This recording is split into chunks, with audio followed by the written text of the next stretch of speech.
Hello everyone, this is your friend Shinobi Nexus 2.0. Welcome back to the channel. Enjoy the fanfic. And let's begin. What if Naruto became Stannis Baratheon's secret son and 20 good men changed the war for the Iron Throne? Part 1. Son of the Stag, Stannis Baratheon was about to open a door to his past. 7 hells, he didn't want to open this door. This was a door he'd ordered shut for nearly half a decade now, his men only opening it twice a day to feed its occupant. No more, no less. A constant guard, 5 men in full plate stood watch beyond at all times to see that there were no such unscheduled openings. Any who dared to so much as approach the door without his express permission would be flogged, or worse. As he ped these men, he came to the next line of defense. The gate. It was a very impressive gate, all things considered, furnished with 4 inches of rolled steel and, the lever of which could only be opened from the opposite side. Even then, the portcullis would only be raised when the Lord of Dragonstone wished it. When at last he came to the door itself, he drew out a ring of keys, for the door itself held an unholy amount of locks and bars and chains and all other manner of impediments meant to keep the one within from leaving. One by one, he began to unlock them. Because on the other side lay one of his few mistakes. And perhaps the key to winning this war. Behind this bolted door lay a bastard. But not just any bastard, his bastard. A boy fathered in a night of Pion years ago during Robert's rebellion against the Mad King, a sordid night Stannis scarcely remembered and had vowed never to speak of again. He'd told lies straight away once he'd returned to Dragonstone. The deed was done, confessed his crime, and thought that was the end of that. It had not been the end. When the wench from that sordid night had come back to him one warm summer morning, he'd scarcely recognized her. Gone was that steely-eyed elle with hair the color of blood, full of fire and life. In her place was a woman worn, weary and broken by the world. No, he nearly hadn't recognized her at the time. Whomever she was once, she was no longer that girl. In her place was a wasting wisp of a waif, not long for this world. The thought of asking on her illness had come to mind. Then she'd shoved the babe into his arms. Few people were capable of surprising Stannis these days, but he counted that moment among them. He'd nearly turned her away on the spot until he looked at the squalling babe in his arm. Truly looked at him. And there, in those swaddled rags, he saw it. A boy with his eyes. His face. Gods above, a boy. The son he'd never had, the son Selyse could not give him. Aye, the lad was his by blood, and say what you will about Stannis Baratheon, he was an honest man. Unlike the Lannisters and their so-called words, he paid his debts. She had spoken few words to him, this woman from his past, but she accepted his offer to stay the night. Sadly, his mother vanished soon thereafter. Whether she'd met some foul fate and or simply vanished in the night, he knew not. Only that she simply wasn't there the next morn. And he'd found himself left with a babe that he'd no idea what to do with. One he knew next to nothing of him, beyond his name. Naruto. It had something to do with a sound a goated made when he was born. Didn't matter. If Selyse had her way, they would have laid the boy on the coast and let him be carried away by the waves. She claimed he was a monster, a demon, an abomination, but Stannis had held his ground, and so, the lad remained under his watchful eye. The boy was a scamp. He grew quickly in the shadow of Dragonstone and learned the art of war as a true Baratheon should, a son in all but name. When Selyse finally did bear Stannis a child after many stillborns, it was a girl. Shireen, they named her. Naruto took to his new sibling well enough even after the grayscale incident, and for a time, it seemed all was well and good. Alas, Stannis slowly realized there was something wrong with his son all the same. Naruto began talking in his sleep. Hearing voices. Seeing things, people that weren't there. Then he started picking fights in the yard. Ours is the fury. Naruto lived by those words, though they weren't his own. Perhaps his mind did as well. He was always spoiling for one fight or another. Fury. Now Naruto was locked away as punishment for his what many believed to be insanity, for following those very words. His crime: madness. Beating a man to death in a spar. He was meant to imprison for far longer. Yet somehow, he seemed able to escape whenever it suited him. Some said it was sorcery. Others claimed he was half-beast. Stannis believed it was far simpler than that: strong arms and legs and a steady hand coupled with the whims of a young man determined to be acknowledged one way or another. The boy was going to give him endless grief over this. Exhaling heavily, he turned the key in the last lock, grasped the handle, and opened the door. A well-furnished room awaited him beyond, illuminated by the waning light of a flame. A bookshelf and a pair of mounted daggers awaited him on the far wall, framing a small hearth on which logs burned, providing its owner some small solace from the night's chill. Stannis half expected the bed to be occupied, but nay, the furs were flung back in disarray, suggesting that someone it had indeed been slept in recently. Were he to glance askance, he might have heard the waves crashing against the shore far below. This wasn't a prison, it was a home. As he turned his head, he saw that the room held only one occupant, and he was standing precariously close to the window. All hail his grace, Stannis of House Baratheon, first of his name, King of the Andals and the First Men, Lord of the Seven Kingdoms, and Protector of the Realm. A rough voice drawled mockingly, hands clapping loudly as he stepped the rest of the way inside.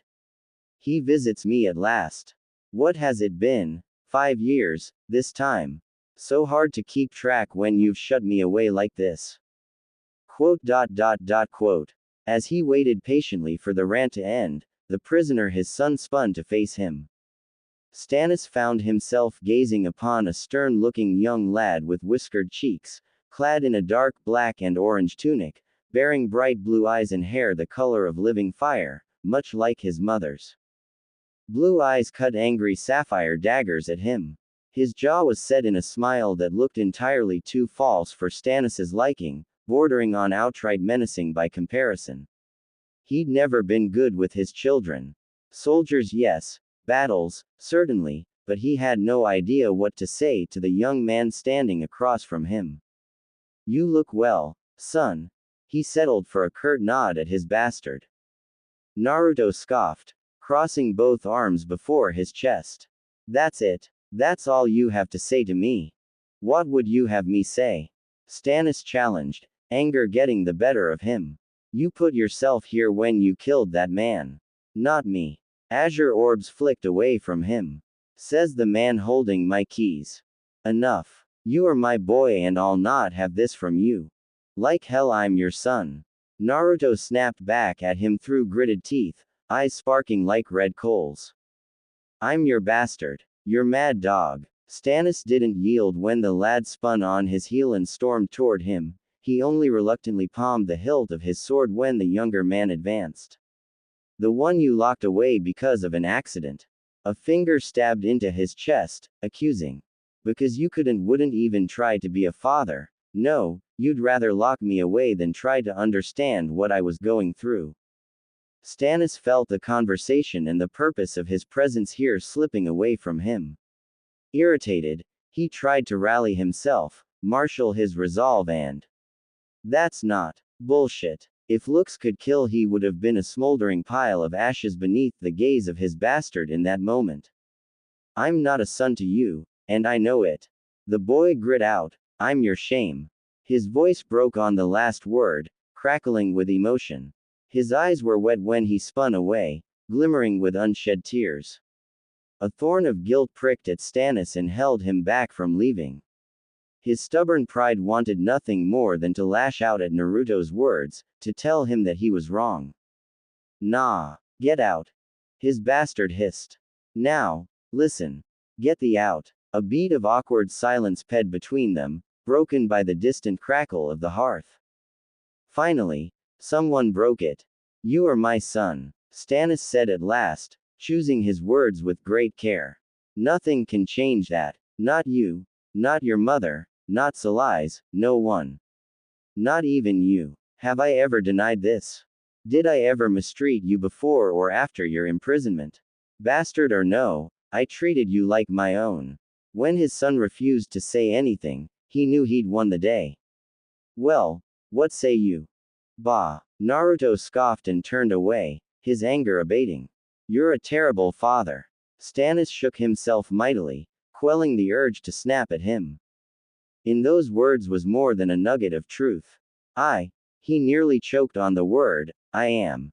So, how many men has your red woman told you to burn this time? The boy asked flatly, resting his back against a wall, refusing to flinch when his progenitor glowered back at him. How many souls have you offered to your precious Lord of Light to win? Despite himself, Stannis felt the ghost of a smile tug at the corner of his mouth. They had that in common, at least. The boy's tongue might be sharp as a sword, but he could be refreshingly blunt when it came to speaking his mind. 5. The Lord of Dragonstone conceded at last. 5 more mistakes, then came the answer. Fewer. Stannis corrected. Naruto blinked. Beg pardon. 5 fewer mistakes. Are you sure that's the right way to say it? His son queried. Shireen might disagree. You've been visiting her again. It was not a question. One look at his progeny's smug countenance told him the boy had done exactly that. 7 hells, how did he keep getting in and out with no one noticing? There was nothing less than a sheer drop outside that window, the walls were slick with the constant spray of sea and salt. No man or woman, no matter how strong or fleet of foot they might be, could ever hope to scale them. The walls and door were thick, so he wasn't getting out that way. So how? It baffled him. Can't prove it. The blonde blinked innocently. Sides, she's my sister. Half-sister. So I should be allowed, anyhow. The young man finished with a scowl. What? You're afraid I'll hurt her or something? Realizing he wouldn't well win this war of words, Stannis withdrew a small scroll from his belt. Is it a letter from the capital? Naruto pulled himself out onto the window until he was sitting on it. What does it say? Stannis blanched, a sudden pang of worry coming over him as he watched his fiery-haired son all but lean out over the edge. Get down from there, he demanded. Why? Because we make for King's Landing in a fortnight. And this should concern me, how? Naruto tilted his head, contemplating. Your blood or not, I'm still just a bastard. Stannis bristled quietly. There it was again. The disdain. Naruto liked to laugh at everyone and everything around him. He never took anything seriously. Always smiling, always dodging the questions, shirking his responsibilities. Give him half a chance and he'd scrap with the best of them. Sometimes Stannis had difficulty believing the boy was his, bastard or no. But the lad had his eyes and his temper both. He fought like the devil when pushed to it. This one was like wildfire, fierce and savage, impossible to tame. One couldn't control him, you could only aim him in one direction, loose the leash, and hope for the best.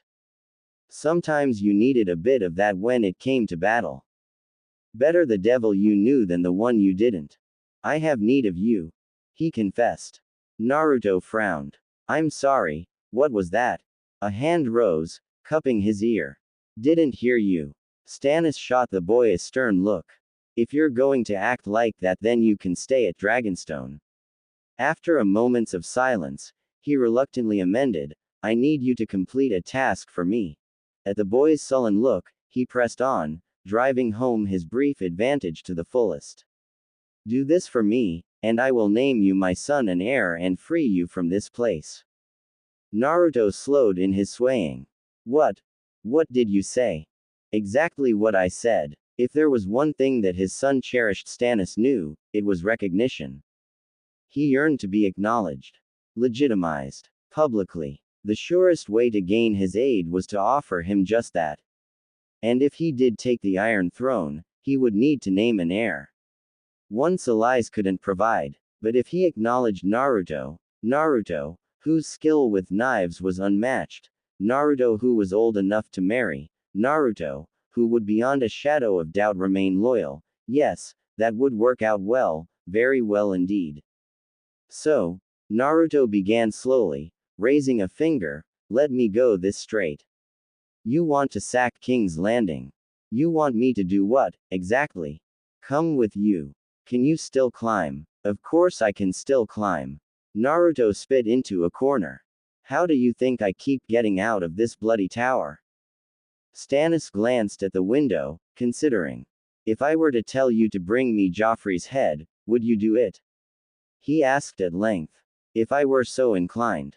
Naruto answered, swinging himself back inside. And, Cersei's. Happily. 7 hells. I'll need 20 good men. His son warned, holding up a finger. Some won't be coming back. You'll have my best. They better be ing ballsy. Stannis frowned at the CR tone wielded by his son. You should pray more and swear less. Blue eyes glittered with mirth. But I don't pray, father. Then they burned red. ... I never have. And there you have it. ... The events of God ought to be quite different with him involved. Will Naruto make it out of this one alive? But the questions don't end here. Now remember, we will eventually see the elemental nations in this Ficleet. Naruto has no power in this FIC beyond his strength and stealth skills. He's still himself, just hardened. And, in the end, there will only be one king upon the Iron Throne, and all bloody hell is about to break loose. So, in the immortal words of Atlas. ... Would you kindly review the story of this humble man? And enjoy the preview. There's Lannister blood to be shed aplenty next chapter. Look forward to it. Preview. Drums. On, that's my cue to wrap this up.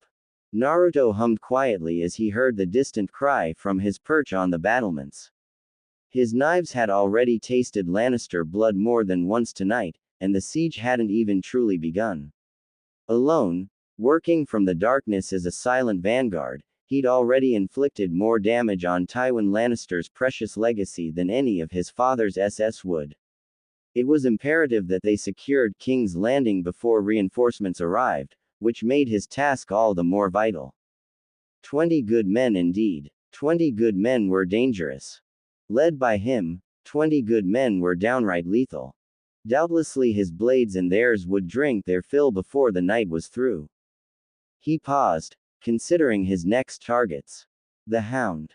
Nope. All kinds of nope. He knew better than to mess with a man like that by himself. The imp seemed ashamed to kill him just yet. He was a competent strategist, but beyond that, a good man. Good men were in short supply these days, even if some of them were Lannisters. Joffrey. Well, that decided things. Positioning both feet on the ledge, he gathered himself up, took a running start. Then he fell upon Joffrey like a shadow. Shireen saw the door swing open. Saw him standing there. Then she squealed. You're back. Her guest was scarcely a step through before she bolted from her bed and tackled him. Well, as much as a little girl could tackle her considerably taller and older brother. Naruto, for it was Naruto indeed, grunted audibly in surprise and caught her, steadying himself against the wall. Strong arms encircled her, holding her tight and swinging her around in a happy circle. For a brief, fleeting eternity, Shireen was weightless, freed from the 4 walls around her, the iron door that sealed her in this room, and all the cares that came with it. Alas, all too soon her beloved brother released her. Gingerly, he lowered her toward the ground. Shireen squeezed him tighter. Naruto. Oof. All right, I'm happy to see you, too. A note of amusement crept into his voice as she strengthened her hold on him. You're getting strong. I might be in trouble at this rate. Shireen knew he was lying. She had once seen him lift an entire cart by himself. Before that, he'd broken a man's arm for speaking ill of her. Even so, she didn't care. Suddenly, a thought occurred to her. He'd come through the door. Naruto had not used the door since. Why didn't you use the window? She asked. You never use the door anymore. Naruto arched an eyebrow. Notice that, did ya? Think of it as a special occasion. Stepping away, she realized he was wearing armor as well. Not the heavy plate of soldiers or guards, but the light leathers one might expect from infantrymen. All black with none of their father's colors, he looked like a thief in the night than her brother. But the smile was his all the same, one she hadn't seen in a very long time. Now Shireen was a learned girl, she knew few things were capable of making her one and only brother give a grin like that, anymore. Coupled with his usage of the front door, an act that was near guaranteed to get him caught, and it was easy to put two and two together. As father making you his heir, she deduced. I was wondering when he would do it. Her brother froze, mouth half open. How in blazes did you? Shireen beamed happily, twirling away from him. I knew it. I knew when he came to visit me that he'd pick you. Behind her, Naruto went very still. Visit you. Shireen plopped down on the bed and spun to face him. He came to see me a few hours ago. We talked. And he mentioned me. The blonde deadpanned, striding to the window after her. He asked you about me. He didn't have to, silly. She answered, swinging her legs to and fro. Really? It seemed quite obvious to her. Father respects you, and your strength. Of course he'd want you to be his heir. Why? Does that upset you? Indeed, Naruto's bleak expression spoke volumes on the matter and what he thought of it. She was one of the privileged few to ever see how he truly felt these days. Trust wasn't something he came by easily. Years of imprisonment had left him leery to most, even their Lord Father. He loves you, you know, she added, prodding. Love, huh? A muffled snort reached her ears. You always were better at understanding these things than me. The scarred girl nodded emphatically. Of course. Mother always said Naruto was a demon, a devil, a creature born out of darkness and spite, and that she was not to speak him. Why would she say such awful things? Naruto was her brother. Oops. Half-brother. He was nice. He always snuck in during the night and read to her when she couldn't sleep. Sometimes he would even sing to her when she wouldn't. He had a terrible singing voice, but she loved it all the same and loved him for trying. He cared for her, and she cared for him. Because Shireen loved her brother. It seemed a silly thing to think, to feel, but she did. With this thought in her heart, she dared ask what she'd been dreading all this time. That Naruto was wearing armor and his daggers meant one of two things. They were either under attack, unlikely, as the bells weren't ringing, or he was gearing up for departure on father's orders.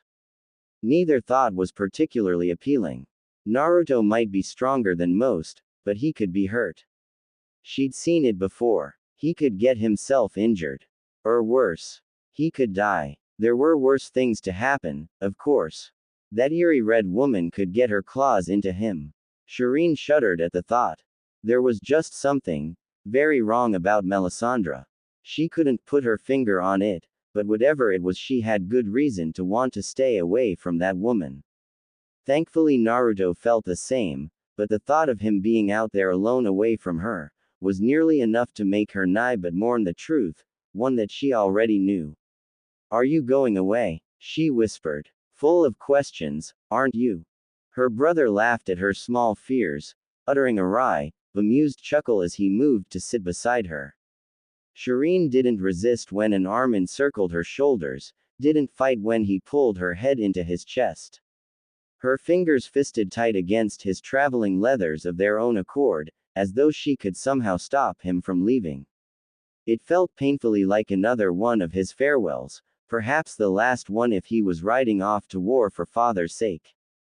You are, aren't you? She demanded, looking up at him intently. His smile collapsed abruptly, sucked away into the void. Shireen stared back right at him, piercingly so. Just for a bit. He conceded with a nod. Shireen's gaze fell to the floor. Quote. I made something for you, ya know. Naruto said awkwardly, suddenly, drawing her curiosity once more. I was going to wait until your next name day, but, given the circumstances, I suppose now's as good a time as any. He pressed something into her hands and her palms curled around it and held fast. When next Shireen dared to look, the sight of it nearly took her breath away. It reminded her of the presents that the Onion Knight, her good friend Esser Davos, oft gave her. Indeed, at first glance, it might even have been mistake for one of them. Her fingers traced slowly over the small creature for a long moment before she realized what it was: Naruto's favorite animal. The one he claimed to see every night in his dreams. Carved with loving detail in every edge, from its high-bearing 9 tails to the curvature of its snout, it stared back at her. Odd, it almost seemed to be smiling. It was a small wooden fox. When did you make this? She marveled at it, turning the item end over end. Spent all of last week working on it. Naruto laughed nervously. It was one of those rare sounds he made when he was being true with himself. Tears gathered in the young girl's eyes. It was his finest work yet, and she felt utterly unworthy of it. Naruto, I can't. Oh, no you don't. I want you to keep it. Here. He replied stoically, forcing her fingers around the small idol totem.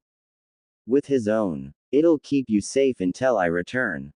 He did not say if. When. In his mind, his return to Dragonstone was an absolute certainty. Shireen admired that. His courage, unflinching resolve. He would do whatever father asked and more, and would come back to sing songs to her in that terrible, awkward voice. Or maybe he wouldn't. Maybe this was his time, a thought she didn't relish, and there was nothing she could do about it. Well, it's getting to be that time. Naruto rose and turned to leave. Sweet dreams. Abruptly, he paused. Thought better of it. He muttered to himself. Before Shireen could ask what he meant by that, her brother darted backward and swept her up in an embrace so fierce she nearly felt her bones break. Planting a soft kiss against her forehead, he lowered her back to the bed once more and tucked her into the covers. He lingered a moment longer, shook his head, and embraced her again. Stay safe, sweet child. Shireen's heart caught in her throat, choking the words. You too, brother, she whispered. With a wan smile, Naruto departed, leaving her with her thoughts. That was quick. Stannis was waiting for him near the stairs as he closed the door, his normally stern countenance all but unreadable. Naruto nearly snapped at his father for his brash impatience but remembered to held his tongue at the last instant. He couldn't fault his old man for wanting to get underway any more than he could his love for his sister. Not the kind of love those Lannisters perpetuated, of course, but something far more pure. The love one had for a sibling, for family, was something that truly could not be understood by outsiders, let alone expressed through words. Love made you do all sorts of things. Terrible things. Horrible, bloody things. Satisfied. Naruto paused, drawn fro his thoughts, blinking as his father spoke to him. No, he said at last, nonplussed. They descended the stairs together in relative silence after that, the tension broken only the muted footfalls of their muddied boots. Stannis struggled for words that wouldn't come, something to put his bastard at ease. It stemmed from equal parts concern and desire both, a father's loving albeit somewhat awkward concern for his son, and a commander's desire to ascertain his own soldier's readiness for the task at hand. Whether he was or wasn't mattered greatly, the difference between victory or defeat. Life. Death. Your men think I'm a monster, Naruto spoke suddenly, drawing a concerned look from his sire. They might not obey me. It doesn't matter what they think. Stannis replied flatly, taking another step in stride. You are what you are. And what do you think I am, father? In that fleeting eternity, the waning light of a nearby torch cast itself across his face, painting his shadows into something monstrous. Stannis wondered if it was a sign of some sort. His boy was terribly clever, might even pretend to be civil behind closed doors for Shireen's sake, but they both knew his grasp on reality was tenuous at best, non-existent at worst. He was about to unleash a demon on King's Landing, one of his own making. a force he had little to no control over. Naruto might as soon sack the city as take it for his father. Was he making the right choice here? Melisandre had cautioned him time and time again against releasing the boy. She insisted that Lord of Light would grant him this victory with her at his side, that the bastard wasn't needed. Time and time again she had pleaded with him to ignore Davos's counsel. But Stannis was nothing if not stubborn. He was many things. Aggressive, brutal, cold, determined, genuine, honest. But, as he was in all things, Stannis Baratheon was not a liar. You are my son. Naruto nearly missed a step. I suppose I am. A brief flicker of emotion flitted across the boy's face. Stannis grunted, satisfied. Naruto was his son. In that area at least, his loyalty was absolute. At length they came to the door itself. Stannis knocked and it swung open straight away. Leaving the courtyard of Dragonstone stretched before them in all its glory, dim in the night but no less imposing for it. Naruto followed after him, smiling softly. Stannis supposed he understood. This was the boy's first day as a free man after all. No longer would he have to creep through the shadows, avoiding guards. Now he could walk openly among them. Naruto took a deep breath, exhaling sharply. Then his eyes drifted towards the gate. Paused. Narrowed. Widened. Shadow. A loud whinny answered. Naruto's gaze snapped to Stannis with such force his head seemed ready to tear itself from his shoulders. You kept my horse, he exclaimed breathlessly. Shadow. Before Stannis could answer, Naruto bolted. Shadow certainly lived up to his given namesake. He was a great, large stallion, black as raven and thrice as fierce. Wild as the storm itself, he had refused to breed or be ridden by anyone beyond its master since Naruto'd gotten himself locked away all those years ago. Now the beast reared mightily, nearly ripping itself free from its handler before its owner crossed the yard. Indeed, Stannis had kept the beast well fed and groomed while his boy was imprisoned. It lacked for none of its partner's enthusiasm. The horse tossed its head and stamped a hoof at him in challenge as he drew near. Stannis wasn't about to gratify that with a response. It didn't matter in any event. Naruto was positively giddy. Best father ever, he cried. Remember when we used to ride together? I'd race you, but I always lost. Stannis did remember. It had been a simpler time. A happier time. You ride within the hour. He reminded his bastard, watching him keenly whilst he tenderly stroked the beast's head. No colors. You're posing as a band of sellswords. At this point, they'd be a fool to turn you away. Until we slit their throats. Naruto mused quietly as he tugged on a strap, securing the last of his gear on the horse. You know, I never thought the Lord of Dragonstone would dirty his hands with something like this. Surely there are better ways. Cleaner ways. By way of answer Stannis offered a noise somewhere between a grunt and a sigh. You sound like Davos. Do I? Maybe he's right. A haunted look flashed across his father's face. Cleaner ways don't win wars. Allies do. Naruto pointed out, grasping the mount's reins when it tried to canter. You're not gonna have any if you keep eye-nating everyone who threatens you. Just do as I say. Exasperated by the boy's continued impudence, Stannis experienced a great and terrible anger, roiling inside of him like a wild beast clamoring to get free from its cage. Secure the Stark girls, then kill Joffrey and Tommen. Mount their heads on a spike, if you wish. He added, after a moment's thought. If you must spare the queen or the imp, that'd work just as well. Tywin Lannister isn't likely to attack the city, not if we're holding one of his precious children hostage. But kill the boys. I'll hear no more of it beyond that. Oh, yes you will. Naruto slung the words right back in his face before he could finish. You're going to draft a letter and send a raven to Mace Tyrell. Right now. Tonight. Stannis glared back as his boy, incredulous. If there was a point, he wasn't seeing it. Why? Because he's a dirty little bootlicker who'll back the winning side, or whomever has the largest army. His heir replied, as though it were the most obvious thing in the world. With Renly's forces added to our own and our new SS, that'd be us, for the time being. Tywin's too busy with Robb Stark to march on us yet. He thinks the young wolf's going to move on Castle Rock. How do you know this? Stannis blinked. Their own scouts had reported no such activity. How else? Naruto beamed, happy to at last have his father's full and undivided attention. I already told you. I hear things. Whispers among whispers. As I said, you can be damn sure Mace will do whatever it takes to make his daughter queen. Right now, he thinks the Lannisters are the surest path to that goal. Unless I can sway him. Stannis interjected with a shake of his head. Unlikely. A blue eye swung towards him. You're capable of murdering your own brother, my uncle, and yet you don't think you can do this. That's one thing and another.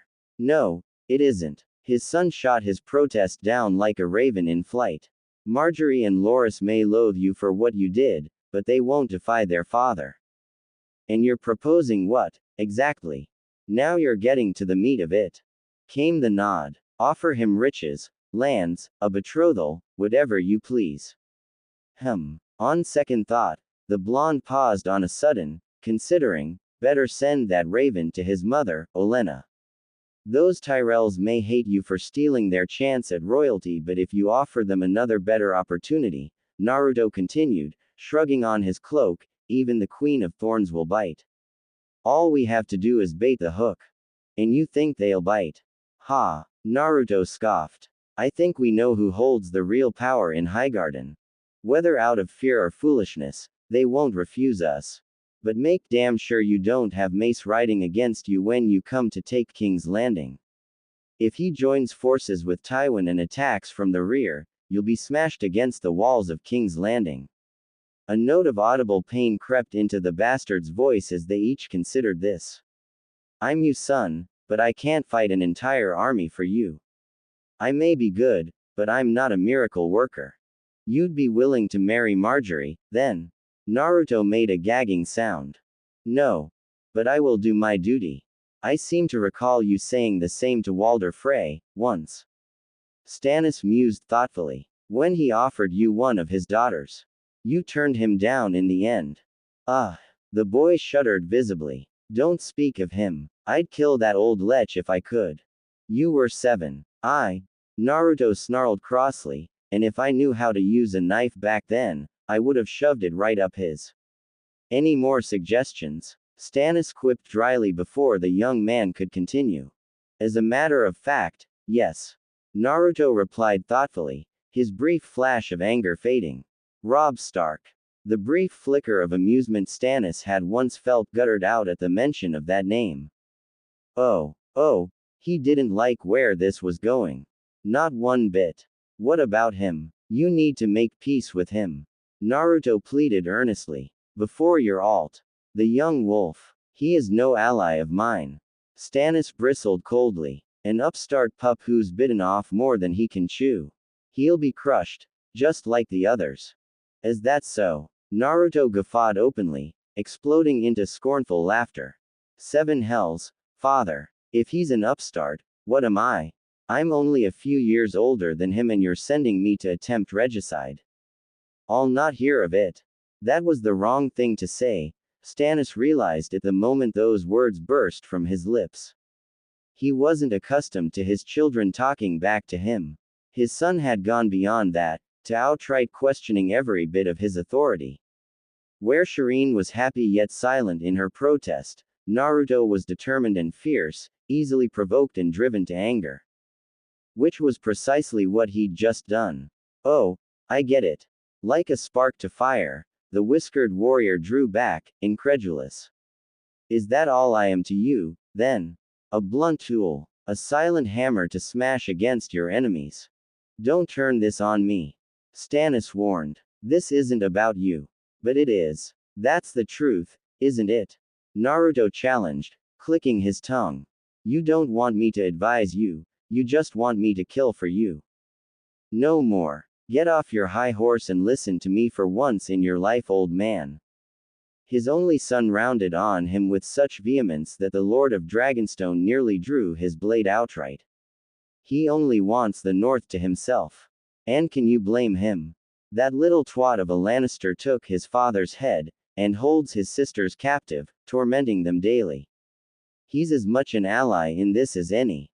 More than most. Promise him the vengeance he so desires, give him his sisters, let him have the North. Do that, and he'll bring his banners to your cause. 20,000 men. And what good are they? Men between us and Tywin Lannister's wrath if this siege goes south, that's what. Naruto roared back, eyes flashing like dread rubies. Because without me, it will.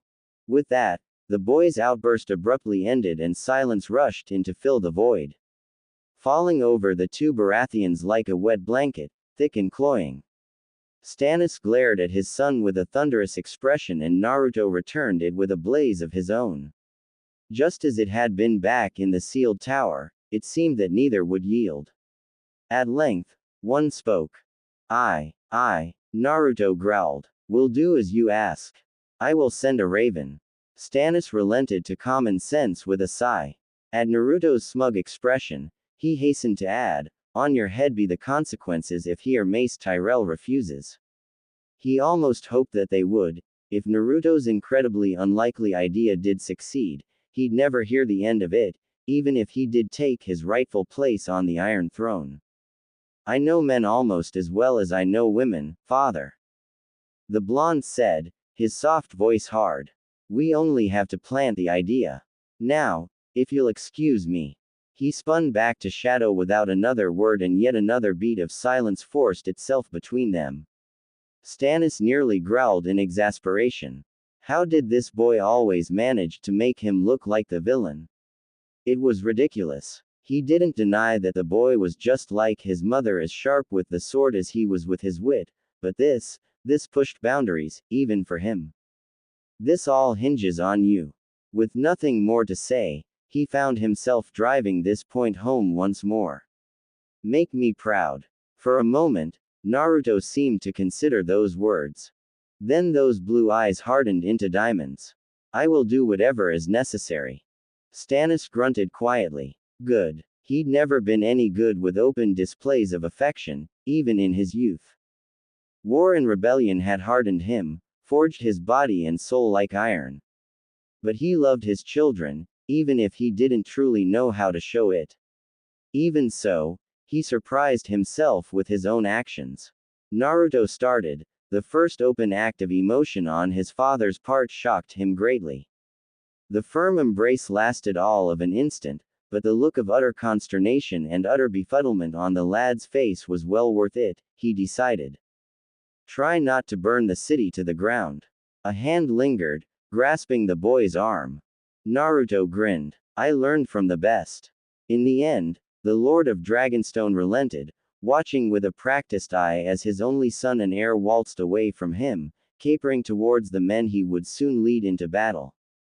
This lot had been selected just for this task, men who didn't deem themselves too noble to kill women, the sort of killers who would use poison, surprise, or even outright treachery, to accomplish their goals. These men, they weren't soldiers. They were butchers, criminals, and they were being led by the worst madman of them all. His beast of a son, who put on airs and pretended to be something he wasn't. He would either lead them to victory, or get the lot of them killed. Either way, heads would roll. Stannis waited just long enough for his son to meet the men, telling himself he wanted to make certain Naruto wouldn't kill any of them. Then he would depart. He had letters to write, after all. So, you're the one leading us. Naruto looked away as he felt the weight of his father's gaze settle firmly upon him. In the end, that was as much an admission of confidence as he'd ever received from his parent. Turning to address the men who would be serving under him, he found himself rather appalled, all things considered. He'd asked his father for men who didn't fear death, men who were pretty damn ballsy, as he'd so eloquently put it. These lot, they were most likely murderers, rapers and thieves, vile-looking bastards, the lot of them.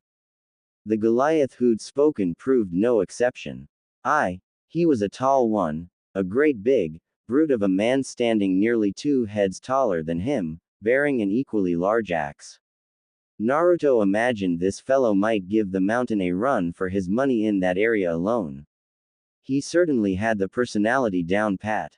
Dark of hair with a square jaw and a scarred face, he scowled down at him, exposing yellowed teeth and rotting gums. Is it you? The man repeated. He flicked the man a dark look. That'd be me. You got a name. So Stannis sends a bastard to lead us. The giant disdained, ignoring him. Shows how much he cares. I'm a bastard. Naruto chuckled. The lot of you are probably bastards, too. We're a regular band of bastards, boys. Laughter greeted his words. Stannis knew his son. He knew what was about to happen as soon as the men started to laugh, once his son began to laugh with them. He wasn't at all surprised when Naruto decked the instigator, hit the man so hard the dirt seemed soft by comparison when he crashed into it. The poor sod yelped like a struck pig and lay there in the mud, groaning. By the time he finally recovered, the laughter had all but died. A deathly pall seized hold of the courtyard, the night broken only by the man's groans and crackling of torches. You little shit. With a roar, the brute came up spitting and swinging. Naruto knocked him right back to the ground again before he could draw his weapon. What in 7 hells was that? Well, that was me. Knocking to the dirt. Rolling his shoulders, the young commander turned to face the rest of his men, feeling more alive than he had in years. Any more questions on who's in charge here? When none dared to speak against him, he decided to take that as a show of acquiescence. Right, then. He continued, scowling. My father's probably paying each of you an absolutely ridiculous sum of money to complete this task, and if you want to live to collect it, I suggest you remember that. Now I'll have your names. Speak up. Marcus, Roth, Toth, Gavin. The giant he'd felled growled around a swollen lip, Ulrich. So the endless list of names rattled on, and like any good commander Naruto committed them to memory, one by one. Marcus was an unparalleled lockpick, or so he claimed. Roth and Toth brothers he suspected knew their way around a bow. Gavin boasted skill with twin daggers, an infamous cutthroat in Flea Bottom who'd fled to escape the authorities. Ulrich was little more than a brute, but Naruto was surprised to learn that he was an Umber, not a wilding from beyond the wall as he'd suspected. He looked like he knew how to swing that axe of his, at the very least. He was just about to move down the line when he heard another voice. Eleanor Flowers, formerly of Highgarden. All eyes turned to the one who had spoken. Naruto included. His mouth drew down into a frown as a lithe figure stepped out amidst the others. He'd almost missed her in the dark, her smaller body hidden by the larger men. That frown drew deeper still, as she removed her hood. Deep green eyes framed by a bewitching red curtain of hair, cut severely short well below her chin with a matching scar against her neck. Her face might have been called soft, in another life. Now there was a hardness to it. A bitterness unmatched by those surrounding her, and anger that few could hope to know. We have a lady among us, it seems. She gave the speaker a once-over and frowned, unimpressed. That's a noble name, Marcus muttered. From a noble house, I was. She replied simply, flecks of emerald flicking toward him. I'm not, anymore. Why might that be? Naruto found himself asking. What? You want my life story or something? She scoffed. Fine. My mother was a Redwyn. Father was a visiting Lannister who raped her. Came the harsh reply. Obviously, the latter wouldn't claim me. Mother didn't take kindly to my habits, after a while, either, so here I am on my own. A sellsword. What habits were? Thunk. The jagged edge of a curved shield slammed into the ground with enough force to startle the nearby horses. Naruto whistled softly, eyeing the indent mere inches from his foot had once been. If he hadn't moved at the absolute last instant there, he'd be missing most of his toes. With a sharp tug, Eleanor ripped her unconventional slap the sharpened instrument onto her back to join its twin and afforded him a grim smile. He knew the answer to his question in that instant, but her words confirmed it. Killing Lannisters. Naruto whistled softly and offered a grin of his own. Welcome aboard. The rest varied wildly in their chosen profession beyond that in both origin and otherwise. There was even a man who'd apparently fled from the watch and found refuge with Stannis. Poor sod wouldn't give his name, so he was dubbed Shaggy thanks to the tangled mess he called hair in his bristly beard. He didn't protest the name. They all seemed to hold one thing in common, however. For better or worse, some reason or another, they all despised the Golden Lions. And who are you? Naruto asked as he came to the last of them. This one looked downright tame compared to the gang of cutthroats he'd just seen. By contrast, the boy had no weapons beyond the sheathed sword in his belt. His leathers and cloak were more that of a seafaring man than a warrior, and he didn't seem to have a violent bone in his body. Indeed, he seemed almost lost amidst Ulrich, Eleanor, and the others. But he straightened up sure enough under Naruto's glare and replied in a firm, strong voice. Mathos, milord, any relation to Davos? He asked, intrigued. The lad faltered momentarily, but managed to recover. His son, milord. Naruto frowned. Stop with that, milord. Crap. The inn waved him off. Just Naruto will do. I'm little more than a bastard given command for now, no need for titles. He paused as a dark thought occurred to him. Say, does your father know you're here? No, wait, I know that look. He doesn't, does he? Mathos looked away, shamed. He does not. Naruto. He hastened to amend at the blonde's withering glare. His grace thought I might be useful to you.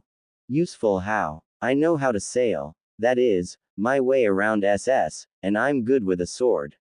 When the bastard didn't interrupt, he dared to press on. Please sir, don't turn me away, he stammered out. I have faith in the Lord of Light. I have faith in our cause. I have faith in the son of the true king. Naruto arched an eyebrow. Stannis isn't king. Not yet. But he will be. The lad insisted. Great. Gavin muttered. He's religious. Little man. Ulrich groused blackly. Won't be much use in a fight. Shut it, the lot of you. In that moment, Naruto understood why Stannis had sent him this seemingly unaccomplished lad to aid him. Here was someone whose faith in the Lord of Light, and by definition Stannis was nothing short of absolute in its sincerity. He was loyal, where others might not be. Faithful, where another man might be paid off. Devout, it seemed Mathos was precisely that. Almost absurdly so. It certainly helped that he knew a thing or two about SS. Perhaps that knowledge might prove useful in the capital. All right, he relented. Dismissed. Get your gear and horse ready with the others. Thank you, sir. Arg. Don't call me that. Off with you, the lot of you. We leave in 5 minutes. The son of the stag lingered a moment longer as his unlikely band rushed to the horses, suddenly aware that his lord father was no longer present in the yard. Just as well. He wouldn't want him to witness that lapse of wisdom just now. You lead them well. Naruto bristled even before the newcomer finished speaking, because he knew precisely who, or rather whom it was. He'd heard her voice countless times before during his forays outside the tower and had always taken great pains to steer clear of her after their first encounter. Now it seemed as though all that work over these last 5 years had been in vain. He saw her across the way. Coming towards him. Melisandre. Granted, he had only seen the Red Woman a handful of times before, but he'd gone out of his way to avoid her each and every one of them. Having seen the effect she had on his father, the webs she wove, he had no intention of being caught in the lair of this spider. That she dared to approach him now could only mean that she wanted something. Be it his confidence or his ear or something far more sinister, he refused to give it her. It took everything he had not to bolt as she drew near. Not out of any real fear, of course, but an emotion far darker. My lady. He forced through gritted teeth. To what do I owe the pleasure? You're about to depart. It was not a question. Shadow whinnied anew and tried to edge away from Melisandre. Naruto restrained his mount by the reins and ruthlessly bit back the urge to draw his blade and stick it somewhere he shouldn't. Yes, he said, I'm afraid we're on a bit of a tight schedule. And you believe you will succeed? Her eerie eyes flitted to Mathos and his band of renegades. With them, I believe we have a chance, yes, he ground out through gritted teeth. A small group has a better chance of eliminating the royal family and throwing the city into disarray beforehand. His hands clenched into fists at his back, itching to wrap themselves around her throat more and more for every instant she spent in his presence. It was only with a supreme effort that he managed to still them. Still, the subtle look of scorn lingering in her eyes was nearly enough to make him start forward. Many of them do not believe in our Lord. Begging your pardon, Red, the inn shot back icily, but you don't need to be religious to swing a sword. And you mean, your Lord? I don't pray. Or did you forget? I see. I suppose you do. Naruto shot back. The wind took hold of her cloak as he looked on and sent it swirling in vile patterns, like a carpet of living flame. It almost seemed alive, somehow. As if her very shadow was trying to swallow his. He drew back, more than a little repulsed by the sight and the image it conveyed. You're afraid of me? She sounded almost amused, noting his disgust. I fear what is dangerous, my lady, he rumbled. And you hate me? Came the smile. Something snapped deep inside Naruto. Like a dam breaking, its floodwaters bursting forth, his anger tore itself from him. Losing hold of the tenuous leash on his own emotions, he surged forwards. I hate ya. Snarling, the bastard swung around and took hold of her cloak, looking her square in her startled eyes. I despise you. Every word proved a furious hiss, blacker than the darkest pit. I'd gut you right now and toss you in the sea if I thought I could get away with it. You have my father burning men and women at the stake in the name of your precious Lord of Light. How long until Shireen, or I find ourselves there? How long until you convince him that his bastard boy and disfigured daughter are sinners? Before you tell him we don't belong in this world. You have the blood of the one true king within your veins. Her hand rose to cup a whiskered cheek and infuriated, he shook it away. I would never misuse you. The look in her eyes enraged him even more. Whether it was his own intuition or something far darker, he knew not, but something drove him to speak again. Don't touch my sister. On the contrary, I did not come here to threaten you or your sister. The red woman laughed melodiously. Since our Lord's chosen has seen fit to give you this mission, I came to bring you a gift. Withdrawing a pair of flasks from her sleeves, she held them up for Naruto to inspect, then offered them to him. The blonde eyed the vials with a keen eye, still wary of her. And this is? Throw them on the ground and they will produce a black mist no man can see through, she offered. It may be useful to you. He snatched them up and stowed the flasks in his belt. I'll keep that in mind. I am offering myself as well. Naruto nearly choked on his own spit. I beg your pardon. Your mission is of utmost importance and it is vital that you succeed. Melisandre continued in her strange, placid voice. I have been expressly forbidden from traveling with the Armada, she pointed out, continuing. I was not, however, forbidden from traveling with you. I have 20 good men. You're counting the boy. And I don't need you. He finished flatly. I can give you a son, she cajoled. Despite his own anger, Naruto felt his cheeks turn red as a sugar beet. Are you mad? He sputtered. I have no need of children. How do you think your father slew Renly? Melisandre purred, rich in her satisfaction. My son slew him with no danger to your father. Then get another son off of him with your bloody magic. I cannot. The red woman shook her head.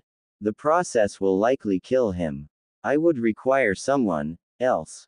Her gaze seemed to bore into him as she spoke, hauntingly so. The implications of her words were clear, and against his will, he felt his eyes flick downward. It was rather tempting, wondering what was beneath that robe. Me. Naruto deadpanned. Yes. Do you not want me? Something in her words snapped him out of the trance and the youth's hand flew to his dagger. Enough. Melisandre backed away, relenting. For your sake, I am going to pretend we didn't have this conversation. He put in with a fierce bluntness, leading his horse away briskly from her. And that you didn't just try to defy my father's orders. Good evening, Lady Melisandre. Remember, young prince, she called to him, the night is dark and full of terrors. Naruto frowned. I'm not a prince. He called back. Never have been. The red woman smiled in return.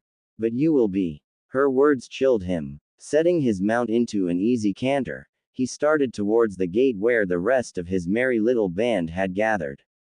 He didn't dare look back until he was certain the woman witch had left the yard. Naruto experienced unutterable relief once Melisandre was out of sight. Attractive though she might be, the woman rubbed him the wrong way. With her oft unblinking eyes and soft-spoken manner, her prophecies and eerie devotion, there was just something off about her. He didn't fear that she'd betray his father. Oh no, rather, he feared what she might compel him to do. What she had nearly compelled him to do. Stannis prized victory above all else, but the way that this red woman shadowed him everywhere he went, it was almost as if. Crazy witch. The blonde his head aside as Eleanor capered up to him on her horse, spitting curses. Her bright eyes burned fierce with barely restrained anger, her face set in a stern scowl. For a split second he actually thought she was going to chase after Melisandre and run her down. Now wouldn't that be a sight? But no, the redhead stayed her mount beside him at the last instant, dashing that brief fantasy of the red woman's demise. My lord. She nodded at his questing stare. Those eerie green orbs bored into him like daggers and he returned her bleak stare with one of his own. Please tell me she isn't coming with us. Eleanor said at last, the words a silent plea. Naruto shook his head. She isn't. Good. The young woman visibly deflated, relieved. That's good. Good. Thank the gods.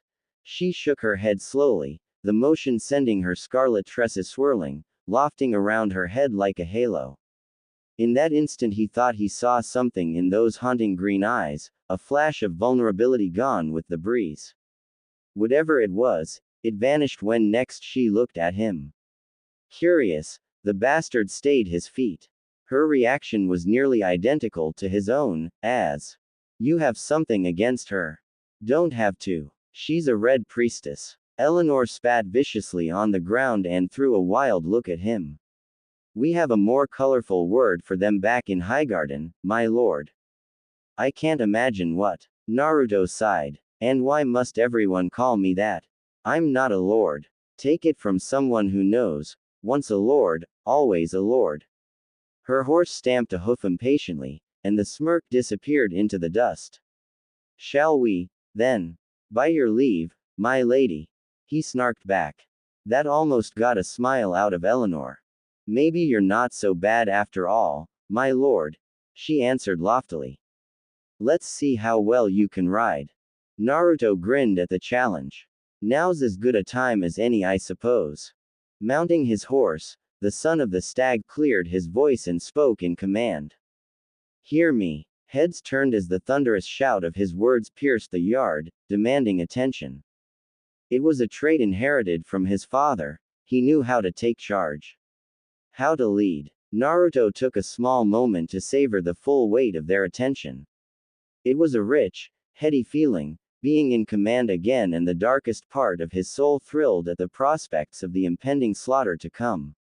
He'd been holding himself back now for far too long now, ignoring the voices in his head, abstaining from his darker impulses, and his hands itched to kill.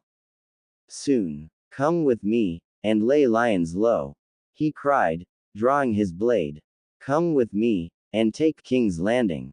Come with me and claim your fortune. Come with me and have your vengeance. They will sing tales of us. We will be legends. The terrible 20. The ones who destroyed the Lannisters from within. The killers of kings. Destroyers of dynasties. With me now. With me now. Loud cries answered him. Hia. Cracking the reins, he set his mount into a fierce gallop and pounded through the open gate. Some days later. And so it went. Days of hard riding with nearly no rest followed. They had to make good time to the capital before Stannis set sail. There was precious little time left for conversation. For all they knew, the fleet could be sailing to King's Landing even now. There would be no reinforcements. If they failed, they would be executed, and the coming siege would be that much more difficult. If they triumphed, now, in that way lay riches and glory. Fame and fortune awaited, so long as they succeeded. They weren't even accosted on the road. It was easy. They were led into the city without so much as a ping glance. It was just as Stannis said, King's Landing couldn't afford to turn away any sword. Even if they had to pay said swords to fight beside them. King Joffrey's forces were sorely undermanned, and the crown was more than willing to pay any who would throw in with them against the coming storm. Of course, someone had to be certain that these blades wouldn't turn on them at the drop of a hat. Someone who saw knives in every corner, someone so excessively paranoid, rightly so in this case, that she felt the need to question him straight away.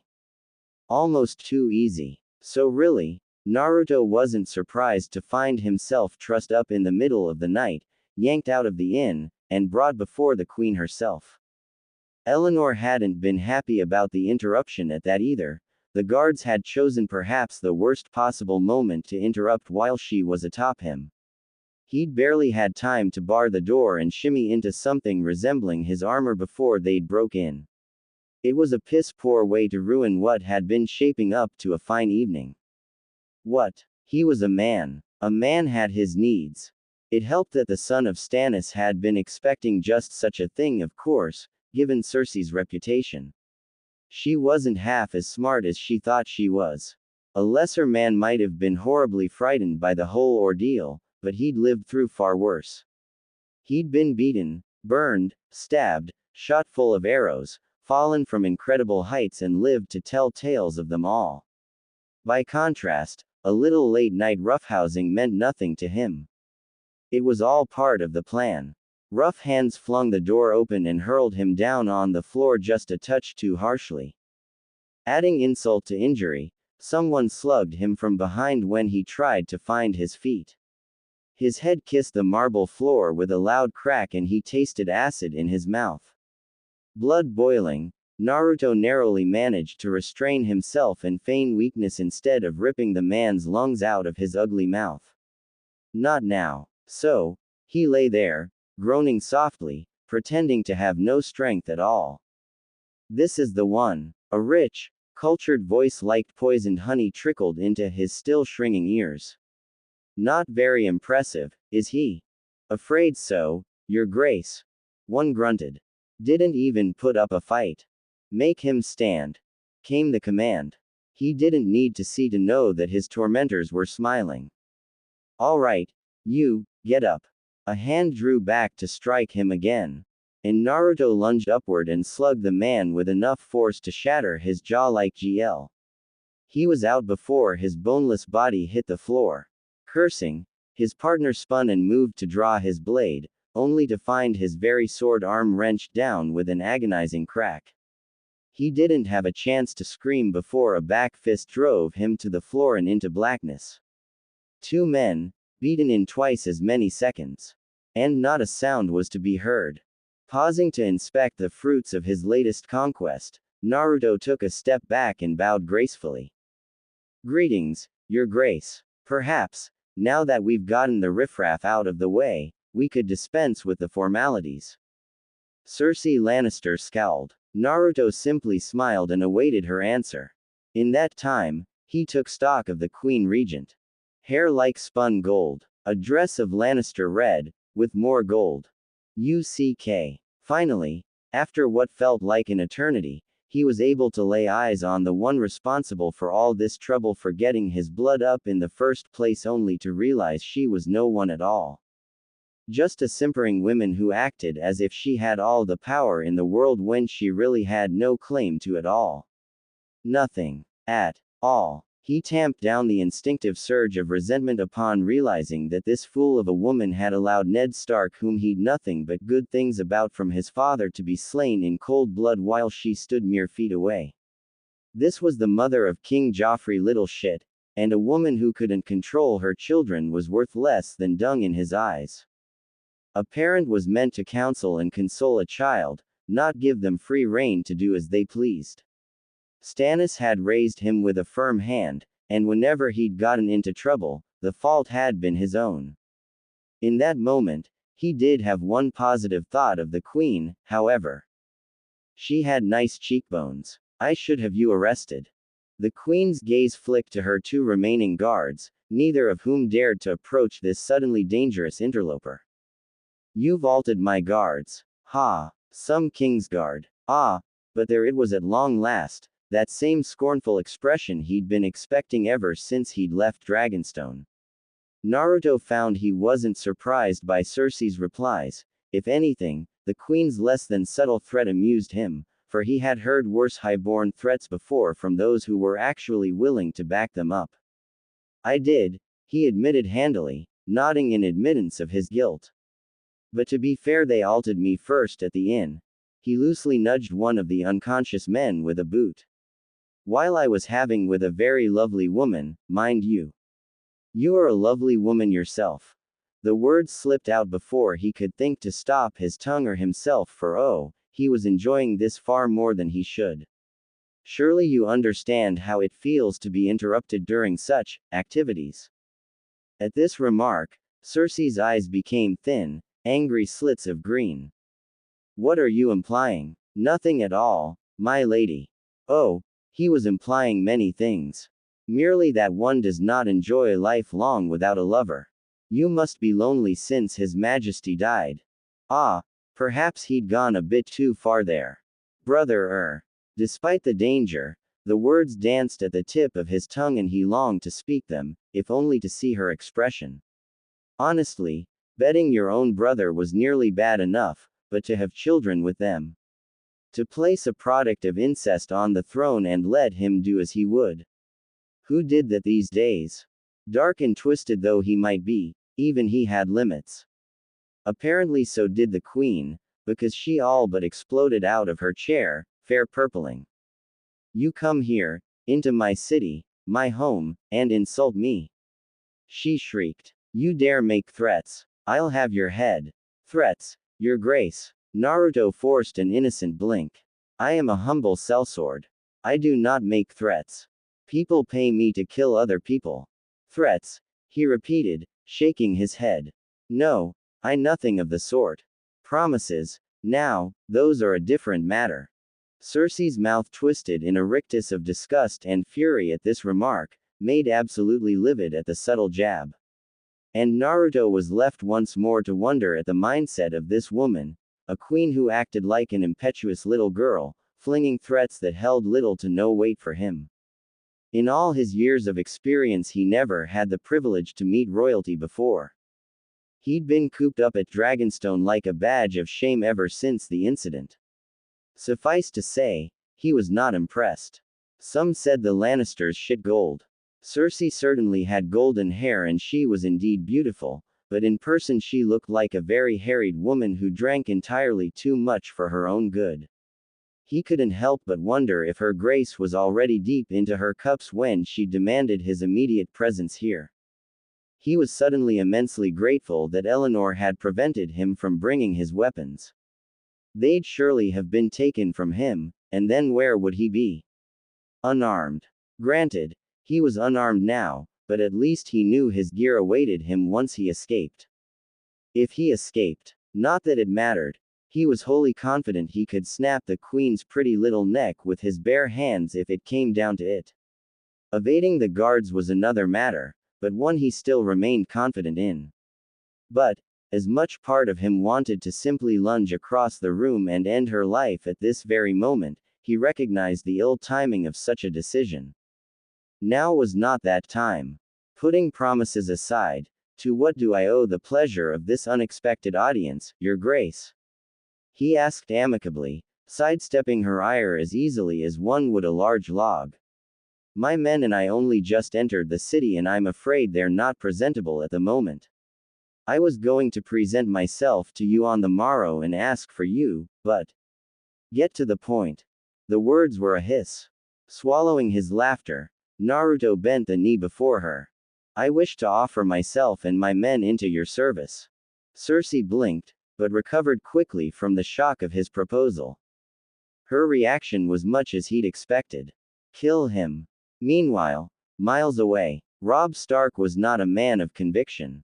Once he made up his mind, he could not be swayed. More often than not he followed his heart in all things. And though this had seen him no end of trouble, he'd resolved to follow it through to the end when he'd gone to war. He'd never lost a battle since. Never once felt the cold knife of fear down his neck. Some might say he was too young to be afraid, to know the risks and consequences of his actions. Perhaps he was. Now, however, he felt his hands tremble. But not from fear, rather. Excitement. A pair of twin letters lay before him bearing the seal of Stannis Baratheon, Lord of Dragonstone. Each was written in a crisp, clean hand. Each was no different than the other in that they were written by the same man, and though they contained two parts of the same letter, overall, it was, well, astonishingly blunt. Delivered by Raven and armed escort both, which further drove the point home.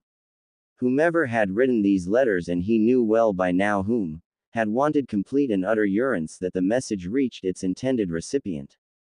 No less than 10 armed guards had escorted a harried-looking man to their camp to bring him the latter. They'd arrived only days after the Raven. Together, they read, "Young Wolf, I offer my condolences on behalf of your father. Once, I considered you an enemy. Recent events have given me reason to think otherwise. I will not lie, my first instinct was to destroy you, like the other pretenders. But my son believes in second chances. So for his sake and yours, I offer you this opportunity. There will not be another. Bend the knee to me, swear your fealty, and I will help you do what all your men cannot. I am led to believe that you have no interest in the Iron Throne, that you'd only wish for justice and the safe return of your sisters. We shall see. A man named Davos awaits you in the group that delivered the second portion of this letter.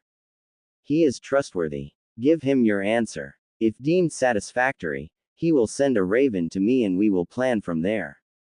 If I do not hear from you within a week, or if Davos does not return, I will constitute this as an act of war and march on your forces with all my might once I've taken the Iron Throne. Come with me to King's Landing, join your forces with mine, and I will allow you to remain king in the north.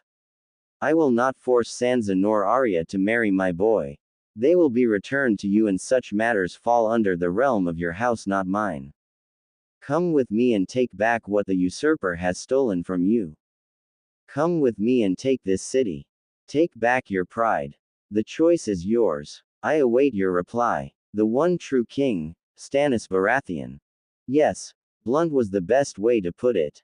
Baffled, Robb read it over again, peering over each word. Stannis had a son. He vaguely recalled hearing of something like that once, then nothing more of it. Regardless, this was a grand opportunity, here before him. An alliance, of sorts. The idea of bending the knee to another king rankled him somewhat, but in the same vein, Stannis had been upfront with him. Clear and concise in the realm of terms.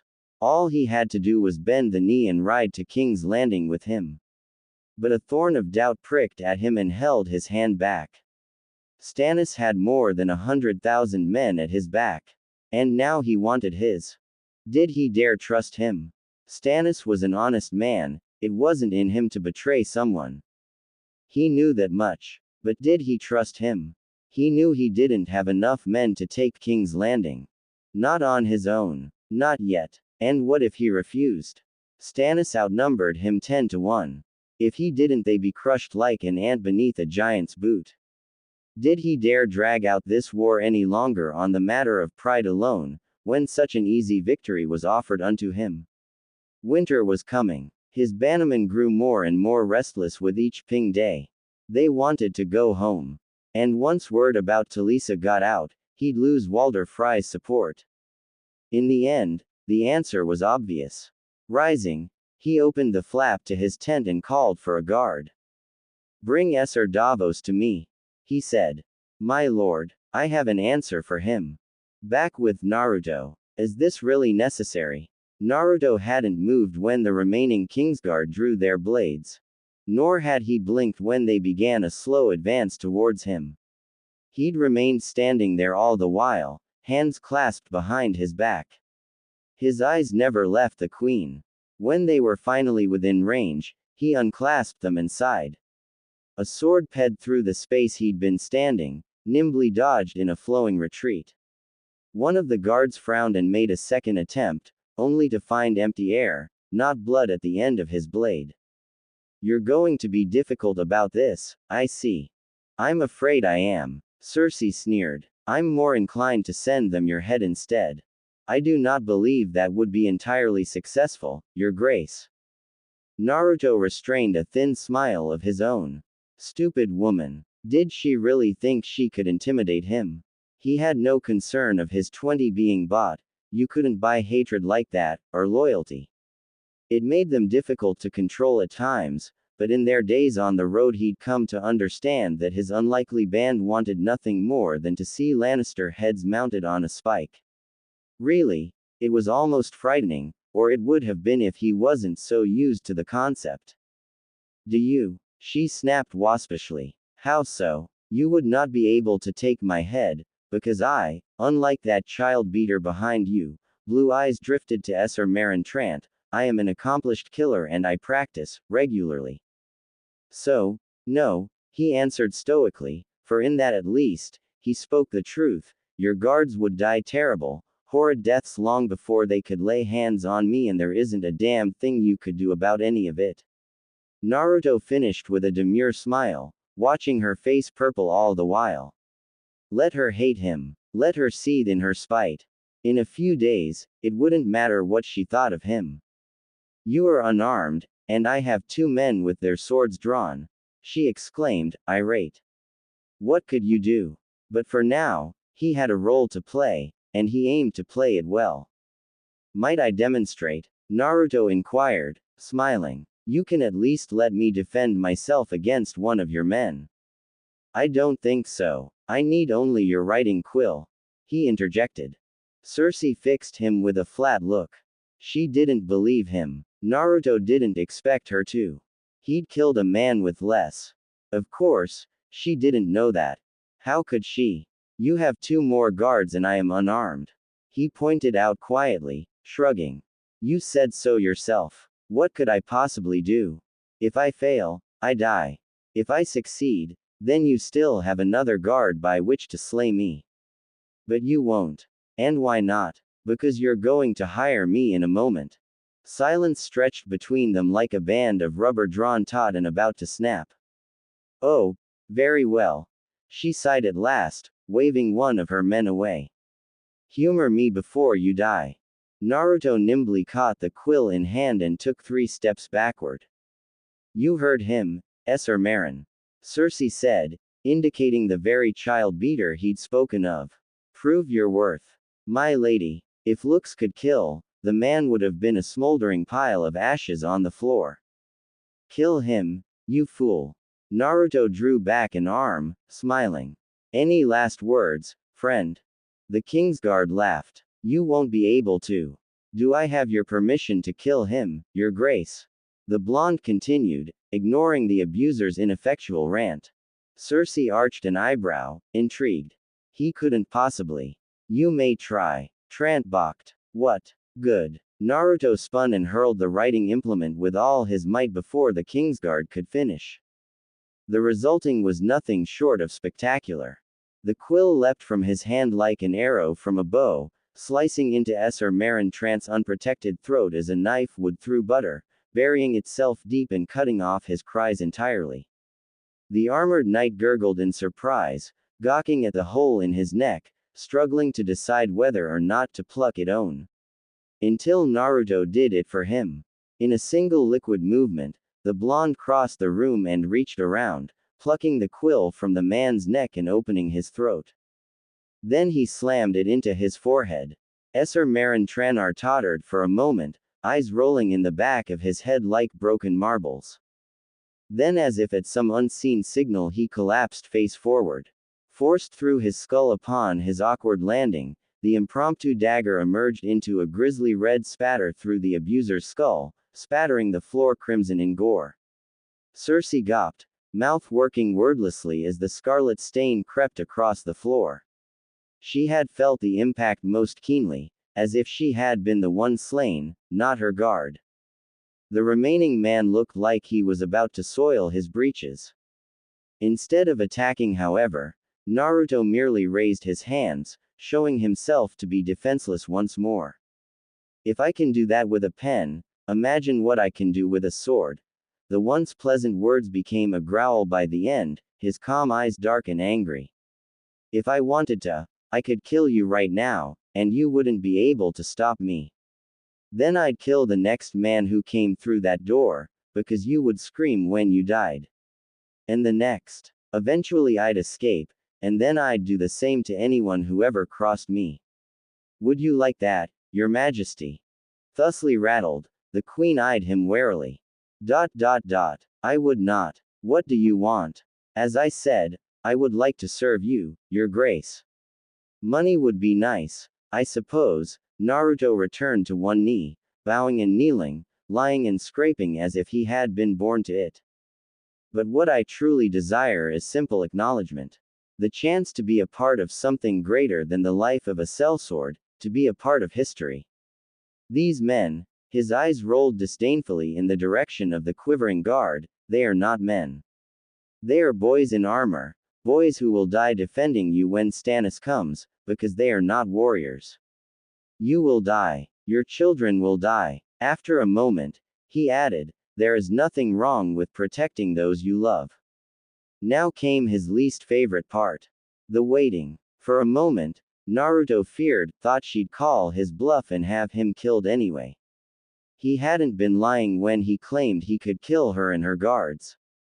But he could only kill so many before he slipped. Still Cersei maintained her silence, still. Then her expression turned thoughtful. Leave us. Cersei banished her remaining guard with a gesture. But my lady, leave us. Once the heavy door had closed, she fixed the blonde with her most withering stare. Talk. Late the next morning in Highgarden. Mace Tyrell felt as though he'd read the letter a dozen times now. The words stared back at him from the parchment, clear and concise. Tyrell, if you still wish your daughter to be queen, you have a choice to make. I suggest you choose wisely. The one true king, Stannis Baratheon. How long had it been since the Raven had delivered this? He couldn't even remember, such was the stress. How had a few lines driven him so mad? What had once seemed like a clear path to glory for his family only days before was now a murky, muddled mess. One he didn't know how to get himself or his family for that matter out of. By right and law, Stannis was king. If the rumors were to be true, then Joffrey had no claim on the throne at all. Mace didn't much care for word of mouth. No, he wouldn't be telling Tywin Lannister of this, not at all. There was too much to consider. A fool he might be, but he knew better than to back the losing side. But which was that? Stannis. Rumor had it he'd slain his own brother and taken his banners for himself. Now word was the young wolf had gone to treat with him in person. From Dragonstone it was a short sail to King's Landing, and with those numbers, Stannis would surely wreak havoc on the defenders. Yes, it was all about the numbers. Numbers added up in the end. Tywin might prevail in this. Then again, he might not. Would it be wise to push this alliance with them through, or should he wait and see the victor for himself? Lord Baelish had worked tirelessly to negotiate such a pact, but that was before this. Odds that might have once swung in the Lannisters' favor were now beginning to tip ponderously towards Stannis Baratheon, and his would-be ally in Robb Stark. Lannister or Baratheon, Joffrey, or Stannis. Only one could emerge victorious from the coming Battle of Blackwater. But which was which? Worse, if he backed the losing side, he had no doubt he'd be annihilated. All the Lannister gold in the world wouldn't save him if he chose wrong. Fussing quietly, he pushed a clenched fist against his skull. 7 hells. Once more with Naruto in 20. You absolute bastard. What can I say? Naruto crowed happily the next morning as Eleanor wrapped herself around him. When you've lived the life I have, you learn how to appease highborn idiots. Or barring that, intimidate them. Oh, she swore she'd have me killed at the first sign of disloyalty and all that, but what can I say? The woman loves her children. She'd do anything to keep them safe. Even hire killers like us. Seems almost a shame to kill 'em. Ulrich muttered, sipping at his ale. Almost. Gavin scoffed. Naruto snickered.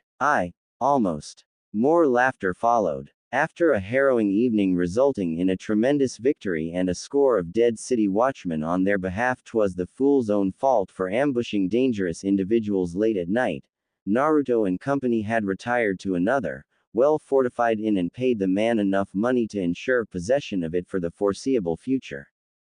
Stannis's gold hadn't gotten to waste, here. Half of their number stood on watch in plain clothes near all the entrances, doors and windows, both to prevent another such intrusion or, barring that, eavesdropping. If another such forced sortie was attempted by the city watch, or anyone else, the poor sods would find themselves sent right back in a bloody box from whence they came. I can't believe the Queen actually made you her personal. What, exactly? Roth asked, pausing as he painstakingly crafted another arrow. You didn't tell us, boss. Ahem. The blonde coughed, his voice peaking in imitation of Cersei herself. I believe the term was Royal Guardian and Protector MMPH. Eleanor clamped a hand around his mouth before he could continue. Quiet, you, she chided, tightening her grip. Loose lips make for loose talk. Even positioned as she was on his lap, his fellow bastard held his attention. We can't keep talking like this. When she finally spoke again, he turned the full weight of his gaze upon her, her green eyes piercing his like jagged emerald daggers. Have you forgotten that the spider dwells within this city with all of his little birds? None of this must leave this room. Those scorching orbs swept across the room, pinning each man in turn. Not a word. Spoilsport. Gavin grumbled, returning the whetstone to his blade. Anyone tries to rat on us, we cut their throat. Dead men tell no tales. And slaughtering innocents doesn't, she challenged coldly. Sworked for me so far. The one-eyed man sneered. Don't see why not. A beat of silence ped between the lot of them, broken swiftly by the another. So, boss. Toth began, echoing his twin's earlier statement, does that make you Joffrey's knight? No. Naruto moaned. Don't remind me. Mathos and I have to meet the royal twat by noon today. Where is the little bugger, anyway? Gavin asked, looking up from his now freshly sharpened blade. Reconnaissance. Was all Naruto would say. He's got Max with, I am.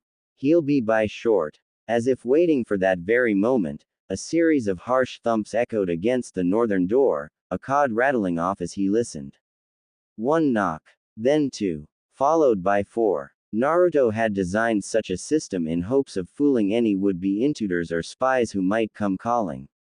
Each and every one of his 20 had a different one and wouldn't be admitted without. Speak of the devil. Eleanor fixed him with a dry look. I'm coming with you. Max and Mathos will be more than. Her glare intensified. Fine. He relented. Max will stay and you can take his place. Sound fair, my lady? His shield warrior flashed him a grin. As you say, my lord. I told you not to. The door swung open with a harsh clang, interrupting whatever else he might have said. Mathos shambled in, helping a swearing Max. One look at the stalwart man told all. His left leg was a bloodied mess, wrapped up in what one could only assume had once been cloth of some sort. A beat of awkward silence fell in the inn, until finally, Gavin surged out his chair and barred the door with a resounding clang. A furious oath answered him for his efforts. 7 hells. Not so loud. The hell happened to him. Ulrich laughed. Mathos grimaced, helping the swearing soldier to a chair. He threatened a guard and took an arrow to the knee. Oi, seriously, you did kill him, right? Naruto groaned, pinching the brow of his nose. Please tell me the guard is dead. Tossed him over the wall. Max grunted. Into the sea. Let's see him swim with that fancy armor. Did anyone see you? Max. And no, the man hastened to add. Least, I don't think so. Mathos. No one saw us, my lord. The boy responded clearly. Someone may have heard the shout, though. Lovely. Shaggy frowned, grunted a question and gestured with his odd-fingered hand. Nah, we'll be fine. Naruto hissed, words dripping with sarcasm. What's the worst that could happen? Sighing, he pushed Eleanor off his lap and sat up. Was the information worth it? Mathos told him in no uncertain terms. Wildfire. Nasty stuff. And so he did. Until duty called. Opening parenthesis ... closing parenthesis. The halls of the Red Keep were rather gloomy, all things considered. Under King Joffrey's reign, many of the flowers had been plucked, and the prior decor stripped away. Everywhere he went he saw Lannister red. It was there on the walls, and the floors and the ceiling. Servants scurried about with their heads down, avoiding his gaze. The few lords and ladies of the court who dared to look at him didn't do so for long, the presence of his entourage saw to that. The guards were even less friendly than he remembered, their faces were openly hostile, hands remained firmly fixed on their swords whenever they ped. Friendly bunch. Eleanor muttered crossly. Look at them. Mathos despaired at his left. How can they possibly live in this squalor? Is this what their gods tell them to do? Quiet. Naruto shushed him, but his mind was elsewhere. Fear. It was strong her, so tangible as to alt his own senses. He could taste it in the air, see it in every averted gaze, hear it in their whispered voices when he stalked by. Many of these people were outright terrified, not of him, but of what might happen if they lingered. More than once he heard Joffrey's name pee their lips like a prayer, sometimes a curse.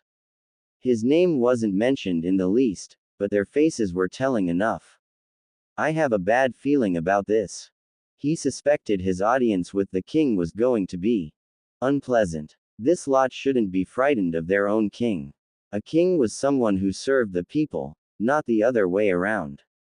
Naruto quietly vowed to change that once the Lannisters were outed. He might enjoy violence more than most, but he didn't relish fear. Well, fear in his victims mayhaps, but not in bystanders unless stop. Narrowly reining himself back in, the blonde ruthlessly redirected his focus to the ceiling in the hopes of distracting himself. He had to maintain the facade, this mask of civility. Wait until he knew for certain that his father was moving. There would be plenty of time for killing then. Later. Be ready for anything. He muttered to Eleanor. I have the feeling our welcome won't be a pleasant one. His right hand grinned. Always. As if to echo that very thought, a young woman in a torn blue dress hastened past them, momentarily diverting their attention. Red curls lofted past Naruto's vision, briefly framing a heart-shaped face and damp eyes. Something about it seemed familiar, enough to jog his memory and slow his pace. Red hair, where had he seen that before? It wasn't altogether an uncommon trait in King's Landing, yet it caught at him all the same. Poor thing. Mathos muttered. Naruto paused. What in the? The memory came back to him in a rush. Sansa Stark had red hair. He wasn't sure what prompted him to call out to her, To speak to this strange woman, he had never seen her before in his life, yet something gave him pause. She reminded him of a spooked rabbit in a hall full of lions, terrified that something might spring out and devour her at any moment. He knew how it felt. The words were out of his mouth before he could think to take them back. Lady Stark. The elf spun, looking like a frightened doe, clutching the tattered remnants of her dress about her shoulders. Eyes red and puffy from crying blinked back at him, wholly bewildered. My lord. Not a lord. Naruto soothed, lowering his hand. Just Naruto. A hired sword. Do you have a moment? She eyed him warily, clearly wanting to flee. I'm afraid we haven't met, Naruto. I must be going. Now wait just a minute. You're hurting me. Sansa cried out as he spun about and took hold of her arm and pulled her backward. Kirby glanced at the scene, but no one dared to challenge him.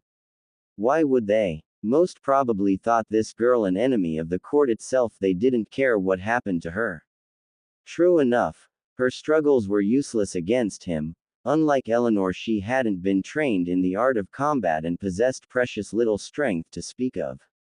However, a thorn of Compion pricked him and held him back. Loosened his grip. What would you say if I could reunite you with your brother? He asked, after a moment. Behind him, Eleanor and Mathos bristled. They feared he was blowing their cover, and perhaps he was. But something inside Naruto, that small tiny sliver of humanity that still existed deep inside him, wouldn't let it slide.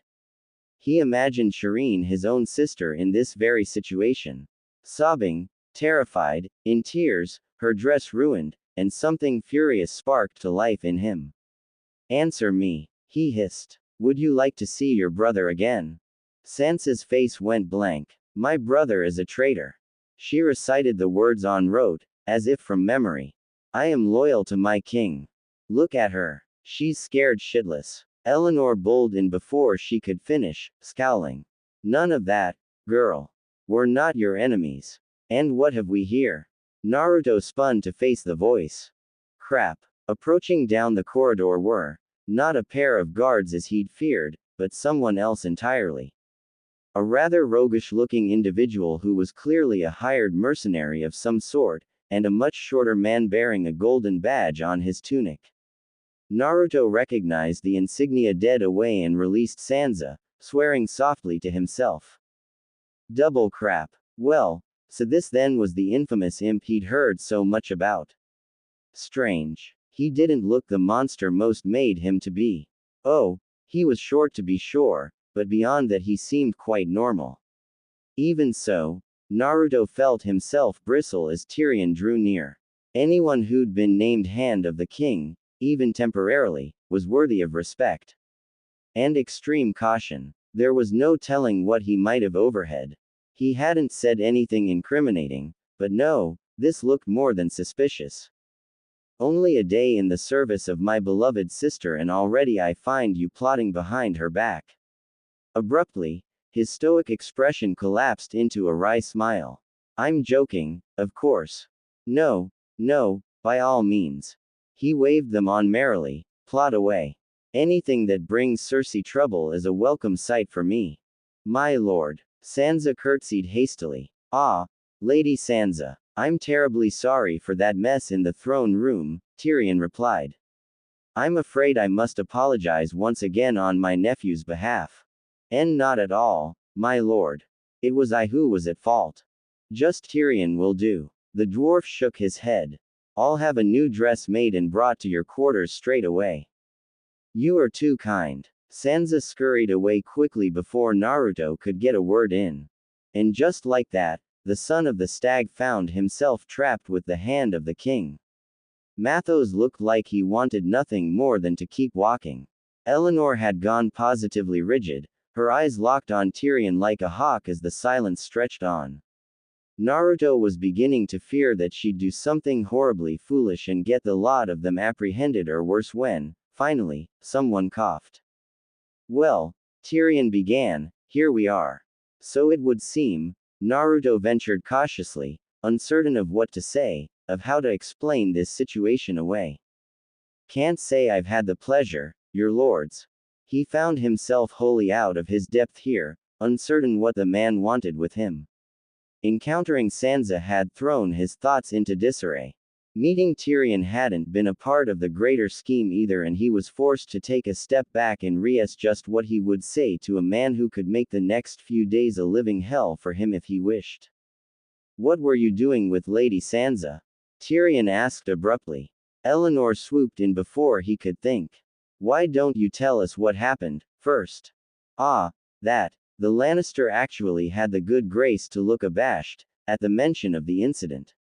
I'm afraid my nephew's been in a bit of a sour mood, as of late. At the woman's questing look, he frowned. You haven't heard. The young wolf joined his armies with Stannis. These words emerged as a painful grimace. Rumor has it they routed the mountain and now they're marching on King's Landing as we speak. Alas, our wise king chose to take his anger out on Lady Sansa. Inwardly, Naruto rejoiced. Yes, he listened, after all. Outwardly, however, he forced a small sigh of his own. Well, that's poor news for me. I have an audience with him at noon. Tyrion blinked, then turned his gaze to the garden, where the sun was just now beginning its descent. The beginnings of a smile plucked at his square jaw. Clearly, he didn't adhere to the Joffrey's every whim, either. I believe it's well past noon. Well, the blonde shrugged, kings can't always have their way now, can they? The hand of the king seemed to consider that, for a moment. Then, inexplicably, he relented. Bronn, he introduced. Meet Naruto. He's to be your replacement once this mess is behind us, or so I hear. After a moment the sellsword extended his hand. Naruto took the offered arm and gripped it firmly, fighting back a smile of his own. Hear you knocked around some of my lads last night, the taller of the two quipped. The inn blinked. Your men. I wasn't aware you commanded idiots. Bronn chuckled. I don't. Queen took charge of a few without telling me. Then he noticed Eleanor. And who is this? Death on legs. The shield maiden quipped dryly. Bronn gulped. Noted. If there's nothing else, I should be going. Might I have a word? Naruto froze. Tyrion was no fool. He couldn't be baited or tricked like Cersei, and he wasn't half as paranoid. He was dangerous. As acting hand of the king he had every right to be. The slightest slip might give him away. Perhaps it might be better to just cut his losses now. Eleanor was spoiling for a fight, one he didn't want to give her, but if it came down to it. His frown deepened, put on edge by the inquiry. Need something else, your lords? Given the choice, would you choose peace? Or violence? Naruto smiled thinly. Depends. Oh, yup. The killer found himself nodded slowly in agreement, thumbing his chin. Peace is nice, but violence, I can understand. Violence I can predict. Violence, I can control. Don't get me wrong, quiet's all well and good when the violence is over.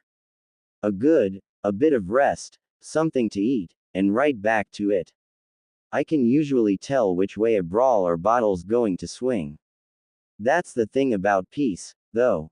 You can't control it. There's always someone else who wants to knock you down, and once they do, it starts all over again. I'll leave you to it, then. He turned to depart. Oh, and Naruto, was it? The blonde blinked quickly. Good luck. He knows.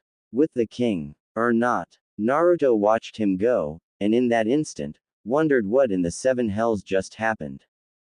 Had he been found out? Tyrion wasn't your typical Lannister. By his treatment of Sansa just now, he was downright atypical. He genuinely seemed to care for the people of this city. It was almost a pity he had to die. Didn't he? On one hand, talking to someone on his own mental level had been downright terrifying. On the other, he found that in hindsight, he'd almost enjoyed their little verbal spar. There were precious few beyond his father who could so easily take his words and turn them on their head. Naruto sighed and strode to the doors, hesitating. Someone's voice could be heard even through the thick plating, and that someone did not sound pleased. Evidently, Joffrey wasn't taking the news of Stannis well after all. Which in turn, was going to make him even more of a bore than he already was. He didn't have to ask to know that the brat was going to be a right and proper pain in his. Everything he'd heard about Joffrey thus far hadn't painted a very good picture of him. And they hadn't even met yet. Exhaling softly, he steeled both his body and mind for the ordeal ahead. It was going to take all of his restraint and determination to survive this meeting without killing someone. Honestly, it was almost enough to make Naruto want to turn around, march out of the Red Keep, and pretend he'd all but forgotten this blasted meeting. But he couldn't do that without blowing his cover now, could he? Little prick on a throne. Eleanor brooded, falling in beside him. This'll be fun. Naruto sighed. Let's get this shit over with. With one swift push, he forced them open. The flicker of killer intent was his only warning. Twang. The doors had scarcely parted for entry when an angry bolt shrieked through them. Eleanor's shield thrust itself up mere moments before it would have struck its intended target, the stern metal denting slightly as a crossbow bolt caromed off it. Naruto was not behind that shield. In the time that it had taken his right hand to raise her right arm, he'd already moved to the right, leaving the archer to look quite the fool indeed. Said archer awaited them at the end of the hall. Joffrey awaited him upon the Iron Throne, crossbow half. His expression was absolute priceless. Naruto wondered if he could frame it when he inevitably took the boy's head. Ah, what a fine picture it would make. Baffled eyes flicked to Naruto in disbelief, back to Eleanor, then to where he'd been standing. The woman shot the king a black look, muscles jumping in her jaw. She looked all of 3 seconds from lunging across the hall and shoving that crossbow somewhere it didn't belong. Naruto was tempted to let her. Joffrey seemed to remember that there were other lords and ladies of the court present then, and hurried to compose himself, to no avail, as the deathly silence would attest. A fine shot, Your Grace. Naruto began loudly, for all to hear.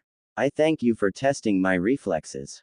Joffrey bristled. Yes, well, you're late.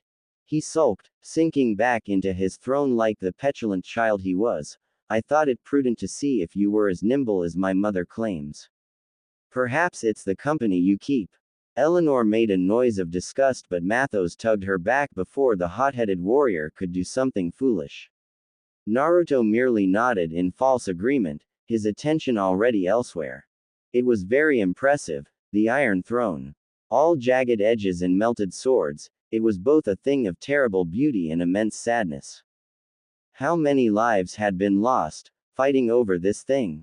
In a rare moment of profound sorrow, he realized that his actions here today and even in the near future would put nearly this entire city and many in this very room to the sword.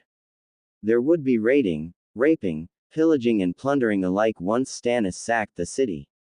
Thanks in no small part to this foolish little twat who took it upon himself to be an absolute to everyone he met. And what happened when his father took hold of it? Doubtless more bloodshed would follow. All this, for a Game of Thrones. No, not a throne he'd like to sit anytime soon, all things considered. I understand you killed Esser Marin.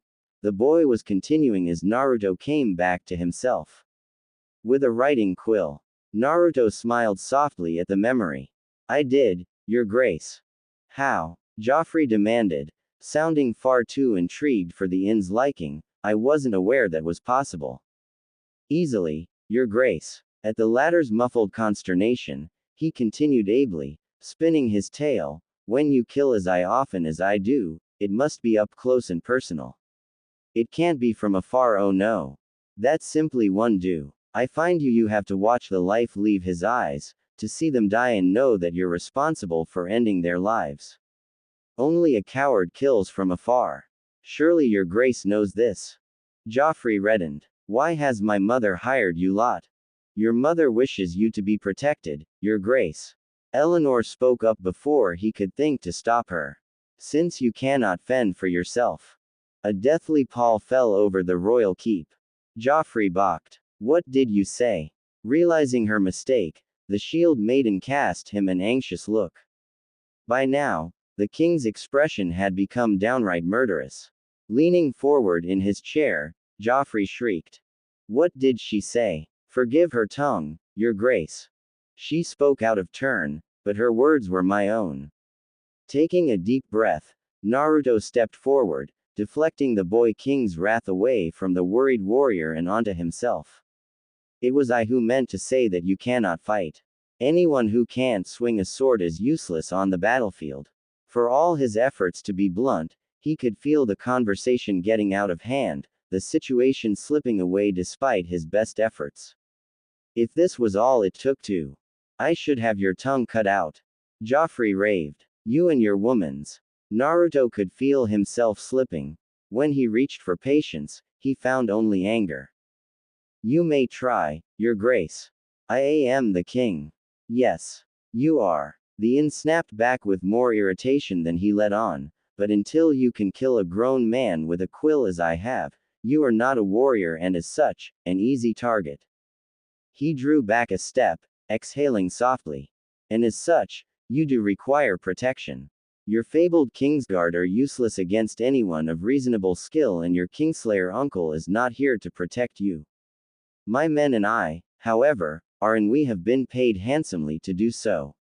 But we cannot protect you if you insist on being unreasonable. Off with his head. Oh, for the love of. Infuriated, Naruto spun and lashed out with a knife before anyone could close with him. The nearest guard went down with a wet gurge, collapsing in a bloody mess, his golden armor stained red with gore. Naruto was up the steps quick as you please before the dead man finished crumpling to the ground, eyes livid. It was, Eleanor thought, perhaps the most terrifying of him she'd ever seen. The man had nigh but vanished and the beast had come out to play. Kill. You stupid, insufferable little shit. Look what you've made me do. The son of Stannis snarled. He didn't hear Joffrey's reply, if there was one. The voices were hissing at him furiously, drowning out all else. A curtain of red draped itself across his vision. The next man to attack the enraged blonde found himself ripped off the floor and hurled across the room to the doors. Eleanor and Mathos balked at this inexplicably feat of strength but neither moved. No one moved but Naruto. Kill him. Joffrey backpedaled wildly at his advance until he retreat no more, his back slamming down into the throne. Naruto loomed over him, a terrible specter of wrath, but he did not touch the king. The insidious whispers in his ear in his own mind raved all the more for this failure, demanding action, demanding blood. It would be so simple, they argued. So easy. Why did he have to wait until the attack? Do it now. Take his head, Cersei's head, and all the heads of King's Landing. They deserved it. Yes, yes, they deserved. Kill him. A hand twitched toward his blade. Kill him. No. Joffrey collapsed backwards in a boneless help as the son of the stag leaned over him, teeth bared like fangs. Naruto sniffed, noting with no small satisfaction that the boy appeared to have soiled his trousers. Good. Let the little king stink like the shit he was. Let him sit in his stink. And no. If you mean to kill me, draw your weapon, boy, and draw it now. Naruto hissed. The man who pays the sentence should swing the sword. So swing it, if you dare. No. Wild eyes the color of old blood fixed firm on the king. Make your choice. Here and now. Your men can't kill me. And neither will you. Your mother ordered me to keep you safe, and by the gods above and below I mean to do it. Even if it's from your own stupidity. Forcing a trembling hand from his sheathed sword, he straightened. I'm not going to attack you. This time. Don't do that shit again. Joffrey didn't move. Tell his lords I'll meet with him when he isn't trying to kill me. Naruto snarled at the hound. And inform the queen. Joffrey's man afforded him a grim smile. Her grace won't like that, sellsword. Then you can tell her that her son shot at me with a bloody crossbow for no good reason. He spat, fling the expletive in his face. She's lucky I didn't gut him like a pig. Now, if there's nothing else, I do believe our business has been concluded for the day. For now. Spinning on his heel, the blonde stormed down the steps at a brisk pace and marched out of the throne room, Eleanor and Mathos following at his heel. Neither said a word to him until they were well beyond the keep and within the street's King's Landing, and even then the talk was scarce. It wasn't until they'd returned to their fortified inn, locked and barred the door, that any of his party dared to challenge him with anything resembling a look. That bad, Ulrich chuckled, seeing the blood on the blonde's face. Piss off, Umber. Ah, he speaks. In due course. Finally, Eleanor swallowed thickly and resolved herself to speak. Look. Back there. Not a word. Naruto spun on the red one, slamming her into the wall with such force she was sure her head would fly off. Do you have any idea what you started? The words were something beyond a hiss, a snarl that barely resembled him at all. What I nearly did back there when you couldn't keep your mouth shut. Eleanor tried to meet that gaze and failed horribly. Something in her quailed at the eerily blank expression that her lover now wore. She'd seen him snap in the throne room, seen a new ripple in what had, until now, been a calm pool. Now, she understood why. Naruto wasn't sane. You almost killed the king. She ventured warily. I almost killed the Ing King. He exploded, roaring furiously, hands flying into the air to tear at his hair. And what good would that have done, huh? Nothing. No, don't you look away. You're going to hear this, every bit of it. One dead king and a city prepared for attack. Not only would we have lost the element of surprise and tipped our hand, but any chance of sabotaging their plans would be gone. Out the window. I'd be dead, and the rest of you would be hunted down like dogs and flayed for sport. And we still might be after that outburst. I can't believe you actually did that. Mathos murmured. The way you threw that man. I've never seen that, and your eyes. Baleful blue orbs swept towards to him like wildfire, silencing the sailor before he could finish. Eleanor took that chance to slink away and salvage what was left of her pride. Everyone recognized the rift that had formed between the pair, only time would tell if it would ever be repaired. Then, inexplicably, she paused at the edge of the threshold. Look, I'm sorry. His voice wavered. It won't happen again. Just go. Naruto groaned into a hand. Please. I said I was sore. Get. Eleanor. Got. Quote. Wait. I thought you wanted to kill him. Gavin frowned once he was certain she had all but sealed herself in the adjoining room. I mean, I get the speech, but why not just kill all the bloody Lannisters now and leave 'em leaderless? Wouldn't that work just as well? At the latter's silence he grew bolder and dared continue. So far I'm hearing an awful lot of talking, but you seem to be the only one doing the killing around here. Rising from his seat, he thrust a knife at him across the table, demanding, when do we get to see some action? The inn growled softly. It was the sound of a predator preparing to pounce. You will. We will. On our terms. Now put that knife down before I shove it up your.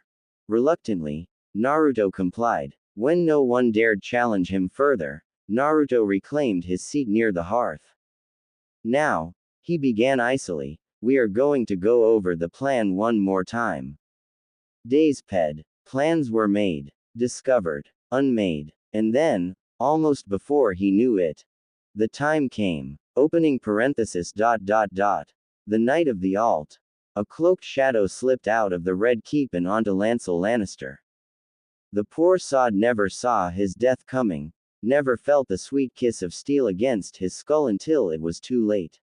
Strong arms caught the falling body and ruined skull both, marched them into a dark alley and left them there to rot with the rest. Then the shadow moved on. Clinging to the walls and avoiding the moonlight, it lurked in the darkness. Slithered down the streets and vanished over the wall. Within moments it scaled the imposing cliff face and descended to a waiting boat that had been moored near the eastern gate. Once there, It rowed quietly towards a distant vessel, strong arms pulling the small craft inexorably forward. Some might have found themselves lost in the fog, but the shadow did not waver, ever knowing of its destination. Barely there unless you knew precisely where to look. Insurmountable against the fog, far from shore in the eye. Anyone else would have wound up rowing in circles trying to find something that simply should not be there, but there it was and the man kept rowing. After what felt like an eternity, the wraith finally saw it, a shadow against the mist, rising up in the still waters. He saw the emblem painted against its hull, the mark of the burning stag he knew so well, and sighed quietly to himself of the sight. It felt like coming home. A rope ladder awaited him against the hull. Docking against it, the wraith secured the mooring and scurried up with all swiftness of a skilled climber. Near the top, a pair of firm arms reached down, took a hold of him and pulled him up.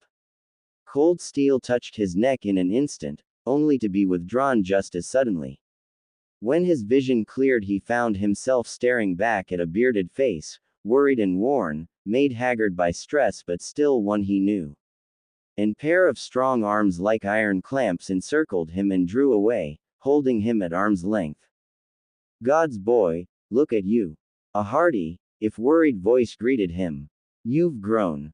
Davos. I almost didn't recognize you under all the mud." Naruto felt himself flush, and from more than a little shame.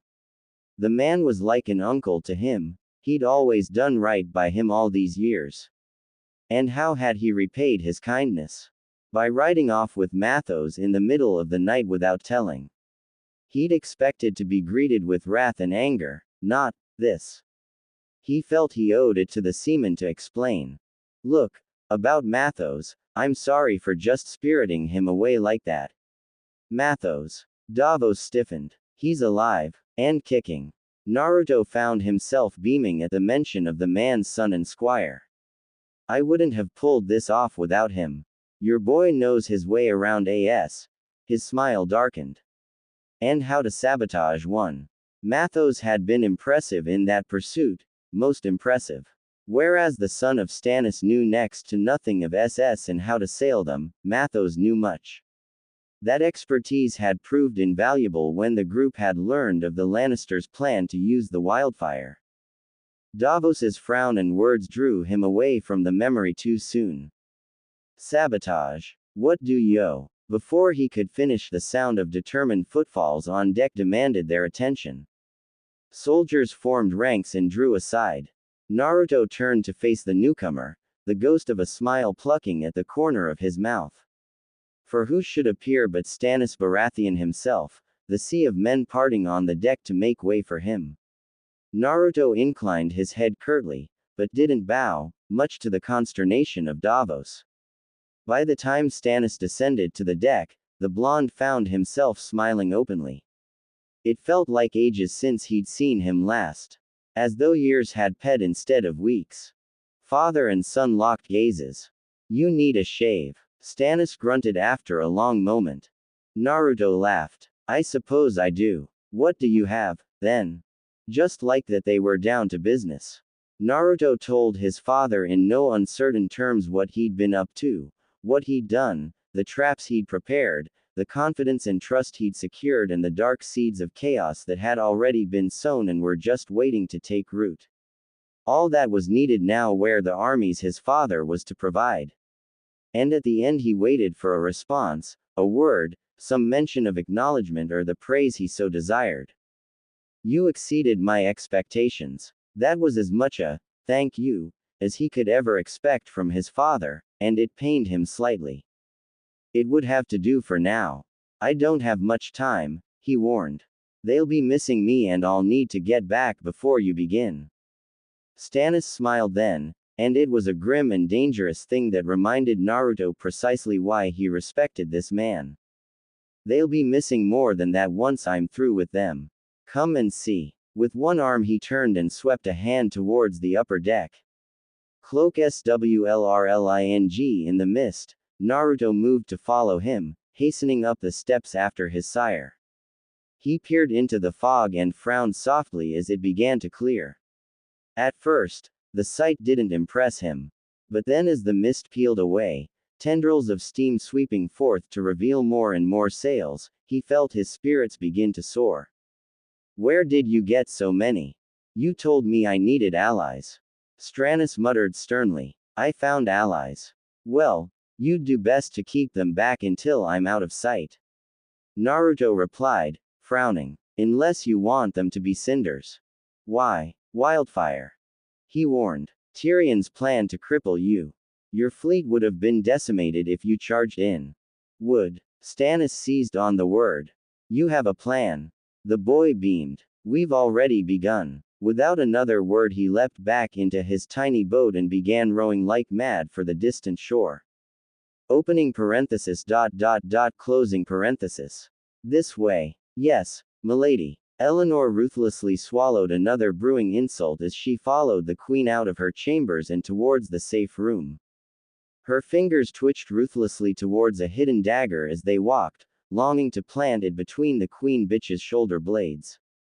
Right in the vitals, severing the spine. It'd be a fitting end for someone so vicious and cruel. But she couldn't do it. It wasn't the presence of frail, young Tommen that stayed her hand, she told herself. She just couldn't do it, yet. Not yet. Keep up. Gavin groaned quietly. Perhaps if Milady would stop speaking. Eleanor was beginning to consider shoving that knife elsewhere, now. Much to her chagrin, she and Gavin had been charged with the oh-so-important duty of protecting Cersei for the duration of the siege. Alongside an ornament of Lannister guards, of course. The real warriors were on the wall with Joffrey and anyone else he could scrounge up. Naruto was nowhere to be seen nor found, though the queen claimed he'd gone to protect Joffrey. Stupid woman. Why she would ever trust him to begin with was beyond her, another trait of the Lannisters for her to hate. As you say, Your Grace. Cersei opened her mouth to issue another venomous retort. That was when they heard the drums. It started slowly at first, a distant rhythm in the air. Then it grew louder, a furious pounding that drew closer and closer with each ping moment. One drum, then another, and another still, a cacophony of sound to tickle at Eleanor's ears, this eerie, enchanting pulse that seemed to echo relentlessly over and over, looping endlessly. Bewitching. Dark sails swept into exist in the mist made visible through the thin slit of the window, numbering in the dozens, no, hundreds. Cersei balked, frowning. What was that? Eleanor sighed. I'm sorry. Finally. Gavin's roar of approval was the only warning before all hell broke loose. Eleanor slashed with the razor edge of her poisoned blade, tearing a vicious rent in the face of her nearest companion. The Lannister sentry, caught completely unawares by the sheer savagery of her ult, crashed against a wall, screaming as he struggled to hold his torn visage together. A quick thrust with her blade put the man out of his misery. Gavin's ult was far more vicious. In a single fluid movement, the cutthroat sprang forward and slit the nearest guard's throat. The blade bit deep and opened a red river there, soon joined by another as he turned upon the remaining guard. Startled as he was, the poor fellow didn't last a moment. Twin daggers buried themselves in the man's eyes and emerged in a grisly red spray. Two more men fell to their blades and then it was done, and the dead were left to rot at the feet of those they had sworn to protect. Realizing their treachery at last, Cersei shrieked and made to flee. Traitors! She cried. I'll see you hang for this. Eleanor struck her roughly with the back of her shield, sending the Queen Mother sprawling to the floor. You're not in control anymore, bitch. Come here, lad. Moving to block her, Gavin plucked Tommen from the Queen's grasp and flung the witch herself at Eleanor. Here, you take the wench. Make her watch. Despite the man's demand, she spun away, averting her eyes as cold steel flashed out. A killer she might be, but something in her keened at the sight. Cersei screamed. No. Shish. Gavin's voice cooed as a wet gurgle reached their ears. Quiet, boy. Don't fight. Yes. Like that. Just like that. When Eleanor finally dared look back again, little Tommen was slumped on the ground, a broken puppet bereft of its strings. Tiny hands clutched a red hole in his stomach, fisting feebly against the stain in his clothes. Cersei all but collapsed in her arms, the fight draining right out of her. Eleanor let her go, feeling oddly numb. Was this it? Was this what she'd wanted? It felt hollow somehow. Empty. Her hands felt numb, cold despite the armor they wore. Cersei barely even noticed her remorse. No, no, no, no, no. Now, no tears. Come here. I've a message for you from my employer. Then, still smiling like the madman he was, Gavin pulled the queen close, forcing the distraught mother to look at him. Blank, unseeing eyes regarded him as her child continued to cling to life. A dagger flashed out like wildfire, cutting wildly against the woman's face, disfiguring her. It was an ugly cut, dragging over half of her face to tear out part of her ear, a nasty, ugly thing. Cersei cried out and tried to scrambling away, but Gavin merely held her closer still. Smiling, he breathed. The Baratheons send their regards. If Cersei understood the meaning beyond the words, her wails didn't show it. Then the bastard started cutting at her clothes. That's enough, Eleanor warned, growing agitated when the killer didn't listen. Gavin, enough. Stop. You. I'm getting my money's worth. Came the hiss. What? Do you think I mean to rape her? Ha. That'd be a mercy. No. I mean to rip this dress off her and parade her before the men. Do you have any idea what this bitch did to my family? Do you? This is justice. If you kill her, Naruto will kill you. The boss wants me to do this. Eleanor didn't stay long enough to learn if he was lying. Opening parenthesis ... closing parenthesis. S is approaching. On, that's my cue to wrap this up. Naruto hummed quietly as he heard the distant cry from his freshly claimed perch on the battlements. He and his precious 20 had already tasted Lannister blood more than once tonight, and the siege hadn't even truly begun. Working from the darkness as a silent vanguard, they had already inflicted more damage on Tywin Lannister's precious legacy than any of his father's SS would. It was imperative that they secured King's Landing before reinforcements arrived, which made his task all the more vital.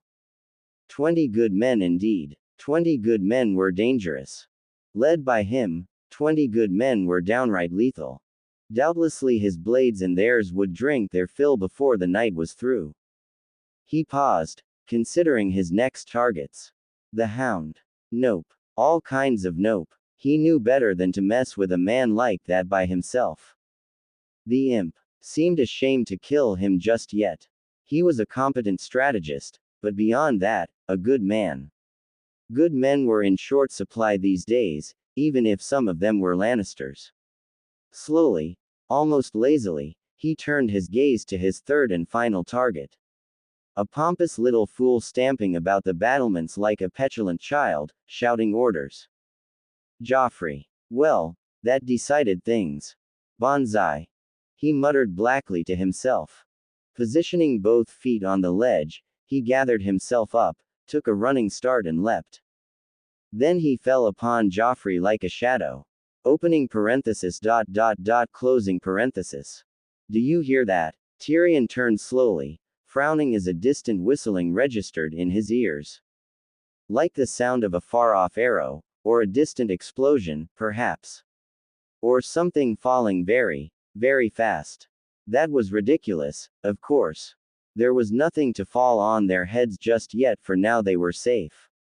For now. Yet still, that infernal whistling persisted. Where was it coming from? Did it stem from his own paranoia, or was it something far darker? The dwarf didn't know, and not knowing was far worse. What is that? I don't hear shit, dwarf. The Hound grunted. Then the shadow fell upon Joffrey. Where are the rest of them? Tyrion dropped the torch. And nothing happened. He waited moments, minutes, what felt like arrows, and nothing happened. Then, as he looked on, the S began to list. Slightly at first, but more and more noticeably until he realized what was wrong. Sinking. Before his very eyes, the unmanned vessel began to yaw to the right, away from the approaching fleet. Damn it, Bronn. If he was going to fire, now was the time. Now, before the S sank. But no arrow came, and by the time Tyrion thought to order one of the men to knock one, it was already too late. The S sank to the bottom of Blackwater, and he felt his hopes for victory sink with it. Somehow, someway, someone had sabotaged their only hope for victory. What's going on? Joffrey demanded. Not now, you little fool. The boy purpled. I am your king and I command. Incoming. It was a spectacular nation that the bards would write songs off. Bold, precise, thorough, and absolutely lethal. By the time Joffrey realized what was happening, it was already too late to save him. Even as Tyrion realized something was amiss, the inn crashed down onto Joff's shoulders like a heavy bag of flour, driving Joffrey to the ground with a dull crunch of bone meeting stone. The savage alt had the added bonus of driving near everyone back, affording the acting hand of the king a prime view of the king's last moment. Arg! At this distance it was all Tyrion could do not to flinch at the lad's blood-curdling scream. His very blood shivered. He felt the impact most keenly, almost as if it was his own. He heard the boy's back break, and his heart twinged. A cruel little creature though the king might be, no one deserved such a fate. If the killer took any pleasure in this, his masked face reflected none of it. Blazing blue eyes leered out at him from within the slit of the visor, narrowing intently. Then he started stabbing the king. Down came the daggers again and again, descending mercilessly upon the boy's back, puncturing armor and piercing vitals. Cersei's vicious little bastard might have survived such injuries. Men had done so in the past until his assailant drove one of those Valyrian steel daggers deeper into the boy's body. The blade found his throat, carving him a bloody red smile from ear to ear as it dragged across his jugular. A single twist of the wrist was all it took to cut off his gurgles entirely. Oi, say what you would about Sandor Clegane, he was quick on the draw. A furious storm of sword and fists descended upon the king's killer. Out of the whirlwind, he thought he heard laughter. The killer weaved away from his wild swings, backing away towards the parapet. Hooking a blade against the hound's miv sword, he dragged the larger man away with him, parrying furiously as he went. One of Joffrey's Kingsguard cried out. To the king. Tyrion knew it was already too late to save him. Joffrey was already dead or dying. A grunt told him the hound had fallen. Literally. He turned just in time to see the wraith kick the man off the parapet, forcing him the short drop to the ground below. Not enough to kill a man like Sandor Clegane, but enough to stun him. In a blur of black it spun on him, dagger drawn back, ready for the killing blow. Then, incredibly, the wraith paused. Well, fancy meeting you here. The words were a hiss. Tyrion couldn't find his voice. He knew that drawl. You don't move. The inn grinned and raised his arms high, hands clenched into fists. For a moment, Tyrion thought that he might surrender. Then he cast both hands down and hurled the contents of his palms to the ground. For a fleeting moment, the imp thought he saw a flash of GL in the firelight.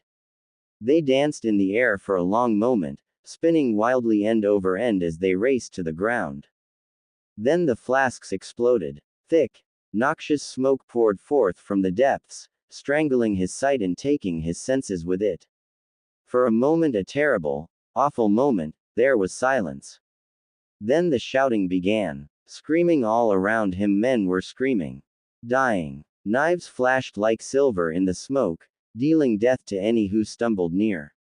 Blood soaked the stones with screams and something else, because over the sounds of blood and battle he heard something new, smelled it, felt it. A roaring explosion. The flash of green told him precisely where some of the wildfire had gone. Someone had just hurled a miv jar of it at the mud gate. Even as he looked on, a flaming torch was flung against the wood. Time seemed to force itself into knots, slowing into a single eternity of a second. He watched the orange fire climb across the accelerant, creeping up towards the stone.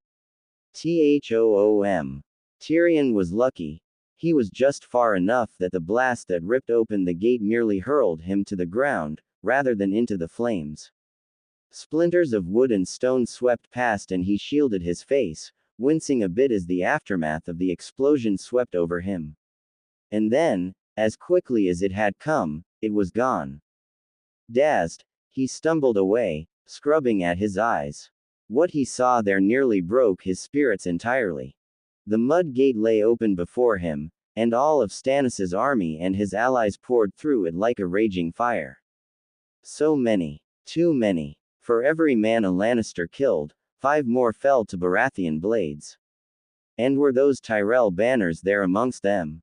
7 hells, they were. He turned to his men and found them fighting for their lives. The Hound was gone, having either fled as the defenders were overwhelmed or perished somewhere in the fray. The tide was turning. And it was turning against them. With his fleet wholly intact, the usurper Stannis continued to land his countless SS and disgorge more and more of his soldiers, shoring up his vanguard. Tyrion had no such reinforcements to speak of. The men knew this and, disheartened and bereft of their king, they began to falter. Thousands of men crashed against the rock that was King's Landing and slowly, that rock began to crumble. Piece by piece, pebble by pebble, it came apart, seeped away at its very foundations. Where was the wildfire? Bronn, where was Bronn? As Tyrion was processing this, an arm wrapped around his throat and slammed him against the parapet. He struggled fiercely but his attacker was too strong, his grip too sure.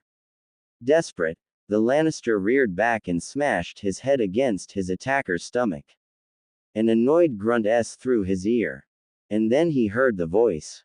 Someone once asked me if, given the opportunity, I'd choose peace or violence. I think I finally have an answer for you. The vice on his windpipe tightened. I choose violence. You. That was Tyrion's last thought before something hard and blunt struck his head. And the sweet slumber of sleep took him. And there you have it. Victory for Stannis. What consequences will this have down the line? What repercussions? And yes, before anyone worries, Tyrion lives. Stannis wins. The events of God ought to be quite different with him on the Iron Throne. Will Naruto make it out of this one alive? But the questions don't end here. Now remember that Naruto at the moment has little to nearly no power in this fic beyond his superior strength, stealth skills, and of course, his wit. He's still himself, just hardened. And, in the end there will only be one king upon the Iron Throne, and all bloody hell is about to break loose. So, in the immortal words of Atlas. Would you kindly review the story of this humble man? And enjoy the triple possible preview. Dragons are coming. And where exactly is Naruto? Why is he here? Vote on whether you want to see this or not. Or perhaps all 3. Preview S. Stannis was silent for a long moment. Then he stood. Kneel. Naruto immediately did so. After what felt like an eternity, the words washed over him. I, Stannis Baratheon, first of my name, do hereby declare you Naruto Baratheon, heir to all my lands and titles. You play the game well, my friend. Naruto looked up from the infuriating letter on his desk. Scowling, he crumpled it up and tossed it into the flames. Together, they watched the parchment blacken and curl amidst the fire, folding in on itself until it, and the hated words within were little more than ashes warming the hearth. Petter noticed something most strange. Then, when the prince's eyes flicked up to him, they were red as rubies. Blood. Red. Slits. I am not, the son of Stannis began slowly, nor have I ever been, your friend. Come now, you've gone from a nameless bastard to the most eligible man in King's Landing, all in less than a fortnight. Lord Baelish smiled softly. Everyone wants to be your friend. Those who served you in the Battle of Blackwater are now lords themselves. What's next? In the ensuing silence, he dared to circle the desk, continuing. I suppose you could try and get your little whore officially recognized as a Redwyn, though that wouldn't sit well with the Tyrells. Rumor has it Marjorie's pining for you. Thunk. Littlefinger blinked, frowning as a dagger thudded into the stone floor. Careful. The blonde warned. You don't trust me. Better safe than sorry. He returned, what we don't know is usually what gets us killed. A fine saying. Littlefinger quipped. And I still don't trust you. A better one. Naruto whistled softly as he stared at the tiny creature before him. A dragon. HSS's. Wow. He hummed. You're a fierce little guy, ain't-cha? Drogon hissed and nipped at his hand. The whiskered warrior laughed. Hungry, too.